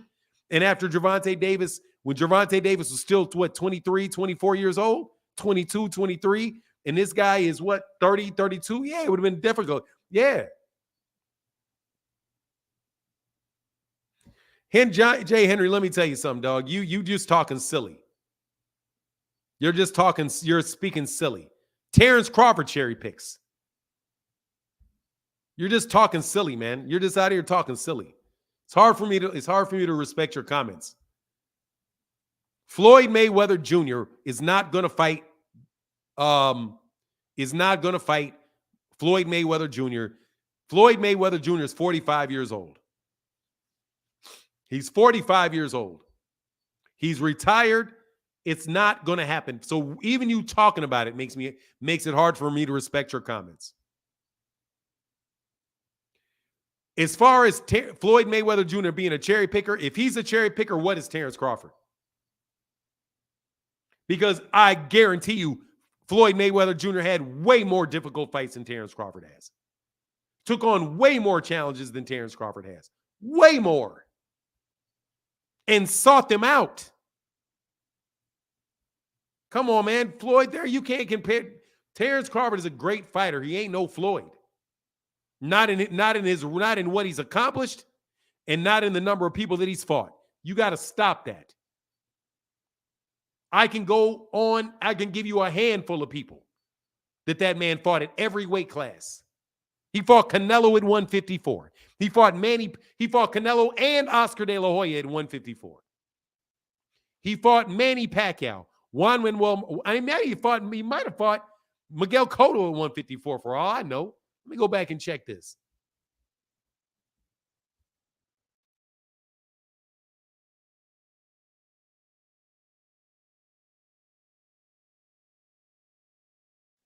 There's just either you don't know boxing, like you're not around watching and knowing who these guys were.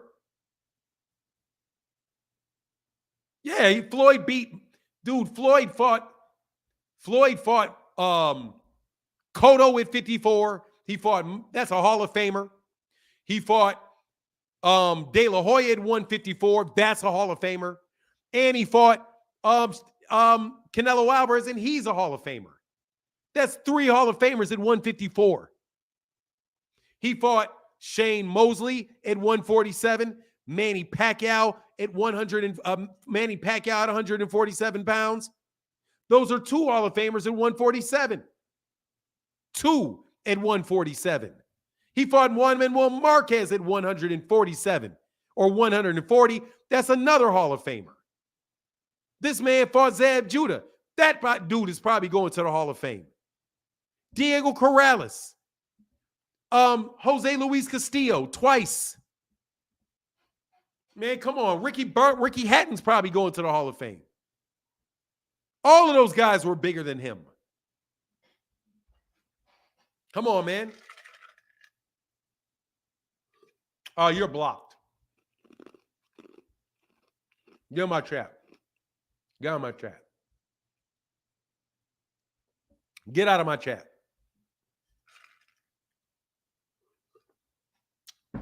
You're stupid. Get out.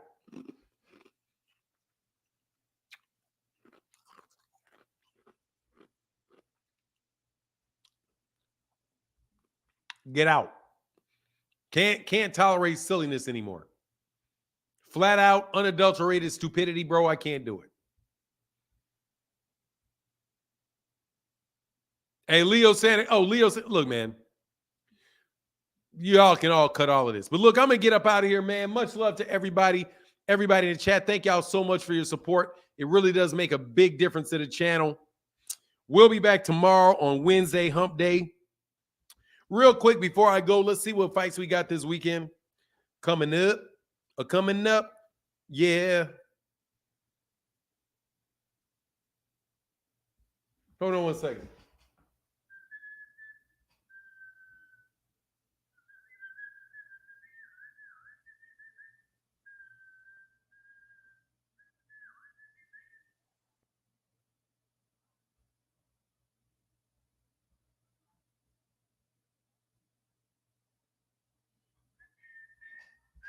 Got it. Okay, cool.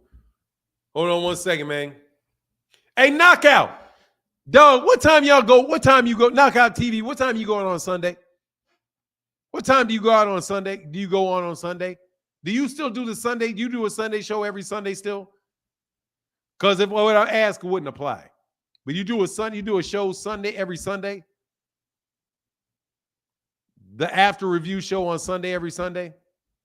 Just know if you didn't do that, I would invite you to OG Boxing Talk. But I know you do that. I know you do that show. But I'm going to do like an 8 a.m. to 10 a.m. show. But I know you do that show. Hey, I want one more caller, man. Somebody can give me a caller, bro. Somebody can give me a call. Somebody can give me a shot.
Hold on a second. I'm sorry.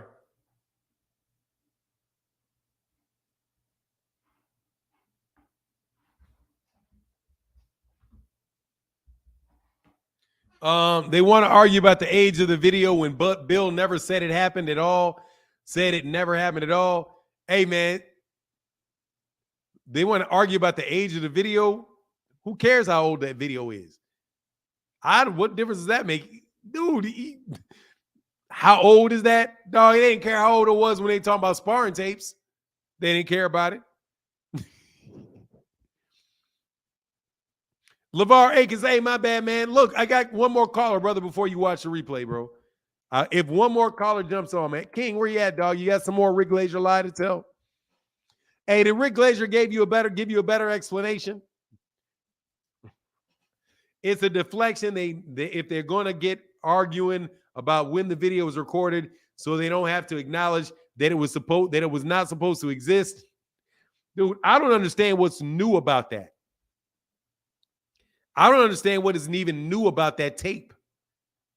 He already said this stuff in other occasions. You've already heard him say it.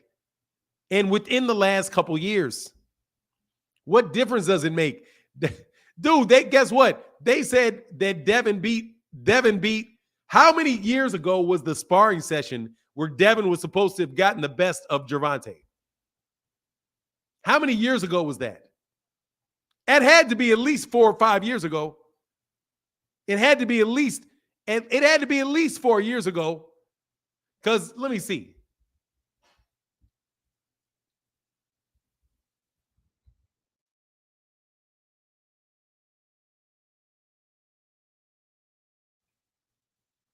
Let me see.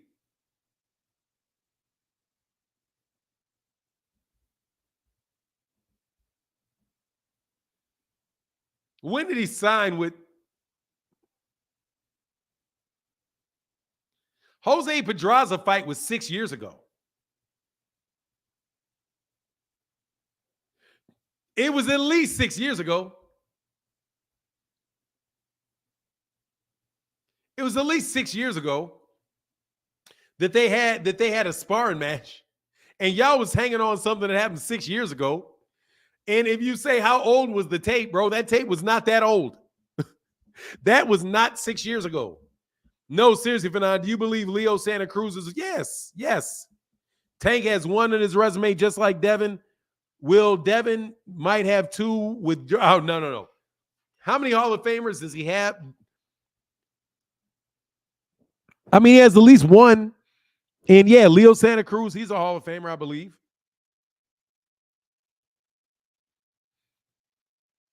Yeah, he's got a Hall of Famer in Leo Santa Cruz, yeah. I don't know if there'd be anybody else that I would say really is a Hall of Fame level fighter. Leo Santa Cruz can definitely go to the Hall of Fame. Should definitely be getting in the Hall of Fame. And the crazy thing to me is people talk about going down in weight. Man, I was ringside. That guy was way bigger than, man, I'm telling you, when they were standing next to each other, I was like, what are they doing? Like, Leo Santa Cruz was so much bigger than him in that ring. God dog, he's a lot bigger than him, man. A lot bigger than him. Then it said the sparring was like 8 years ago, and they've been talking about shit that damn near 10 years old. Yeah, exactly. But you know, it is crazy, man. But look, I'm going to get up out of here, man. Much love to everybody in the chat. Address why Bill claimed he never said it. I don't even know why he said it. Did he say he never said it when it's on tape? He probably said, first of all, it's his job to say he never said it. That's his job to say he never said it. Come on, man. Come on, why you tell me? Of course, he's going to say he never said it. Bill need to fall back and let Devin grow. Time to expand that corner outside of Bill. Look, man. Honestly, man, I like Bill. I like Bill Haney. I like Devin Haney. I like Bill Haney. I like Devin Haney. I'm just an objective observer. I am truly an objective observer. I understand why people think Shakur Stevenson is obnoxious. I get it. I really and truly get it. Trust me. Devin Haney personally gets on my nerves way less than Shakur Stevenson does. However, I have to tell you honestly, dude, Shakur Stevenson can fight his ass off. Shakur Stevenson can fight his ass off. Okay, that's just real with it. It's just being really real. I was not so convinced. I'm telling you, I'm an objective observer. Thank you, Kai Alexander. I'm telling you. When Shakur Stevenson turned professional, I wasn't so sure about him. I didn't see. I was like, man, I don't get what they really see in him. The more he fought, the more I saw it. The more he fought, the more I saw it. The more he fights, the better he gets. That's my observation with Shakur. The more I see him fight, the better he gets. Same thing with Gervonta Davis. The more I see him fight, the better he gets. Like the more things, I'm like, God, dog, this dude can do. This dude can pull rabbits out at a hat, and he can pull rabbits out of a hat. And I thought he was pulling rabbit. He ain't pulling rabbits out of a hat. He's digging that rabbit out. And that happened. And then he got dog right. That dude can fight, bro. He said, y'all need to drop me links to the videos since they lying. They doing that King lying. They just going to say he says it. And you can't verify it at all. You know what I mean? Can't verify it at all. Can't verify. But look, okay, I'm out of here, man. 3:15. Much love to everybody in the chat, everybody in the super chat. Thank you guys so much for your support. And with that, I'm out. Deuces.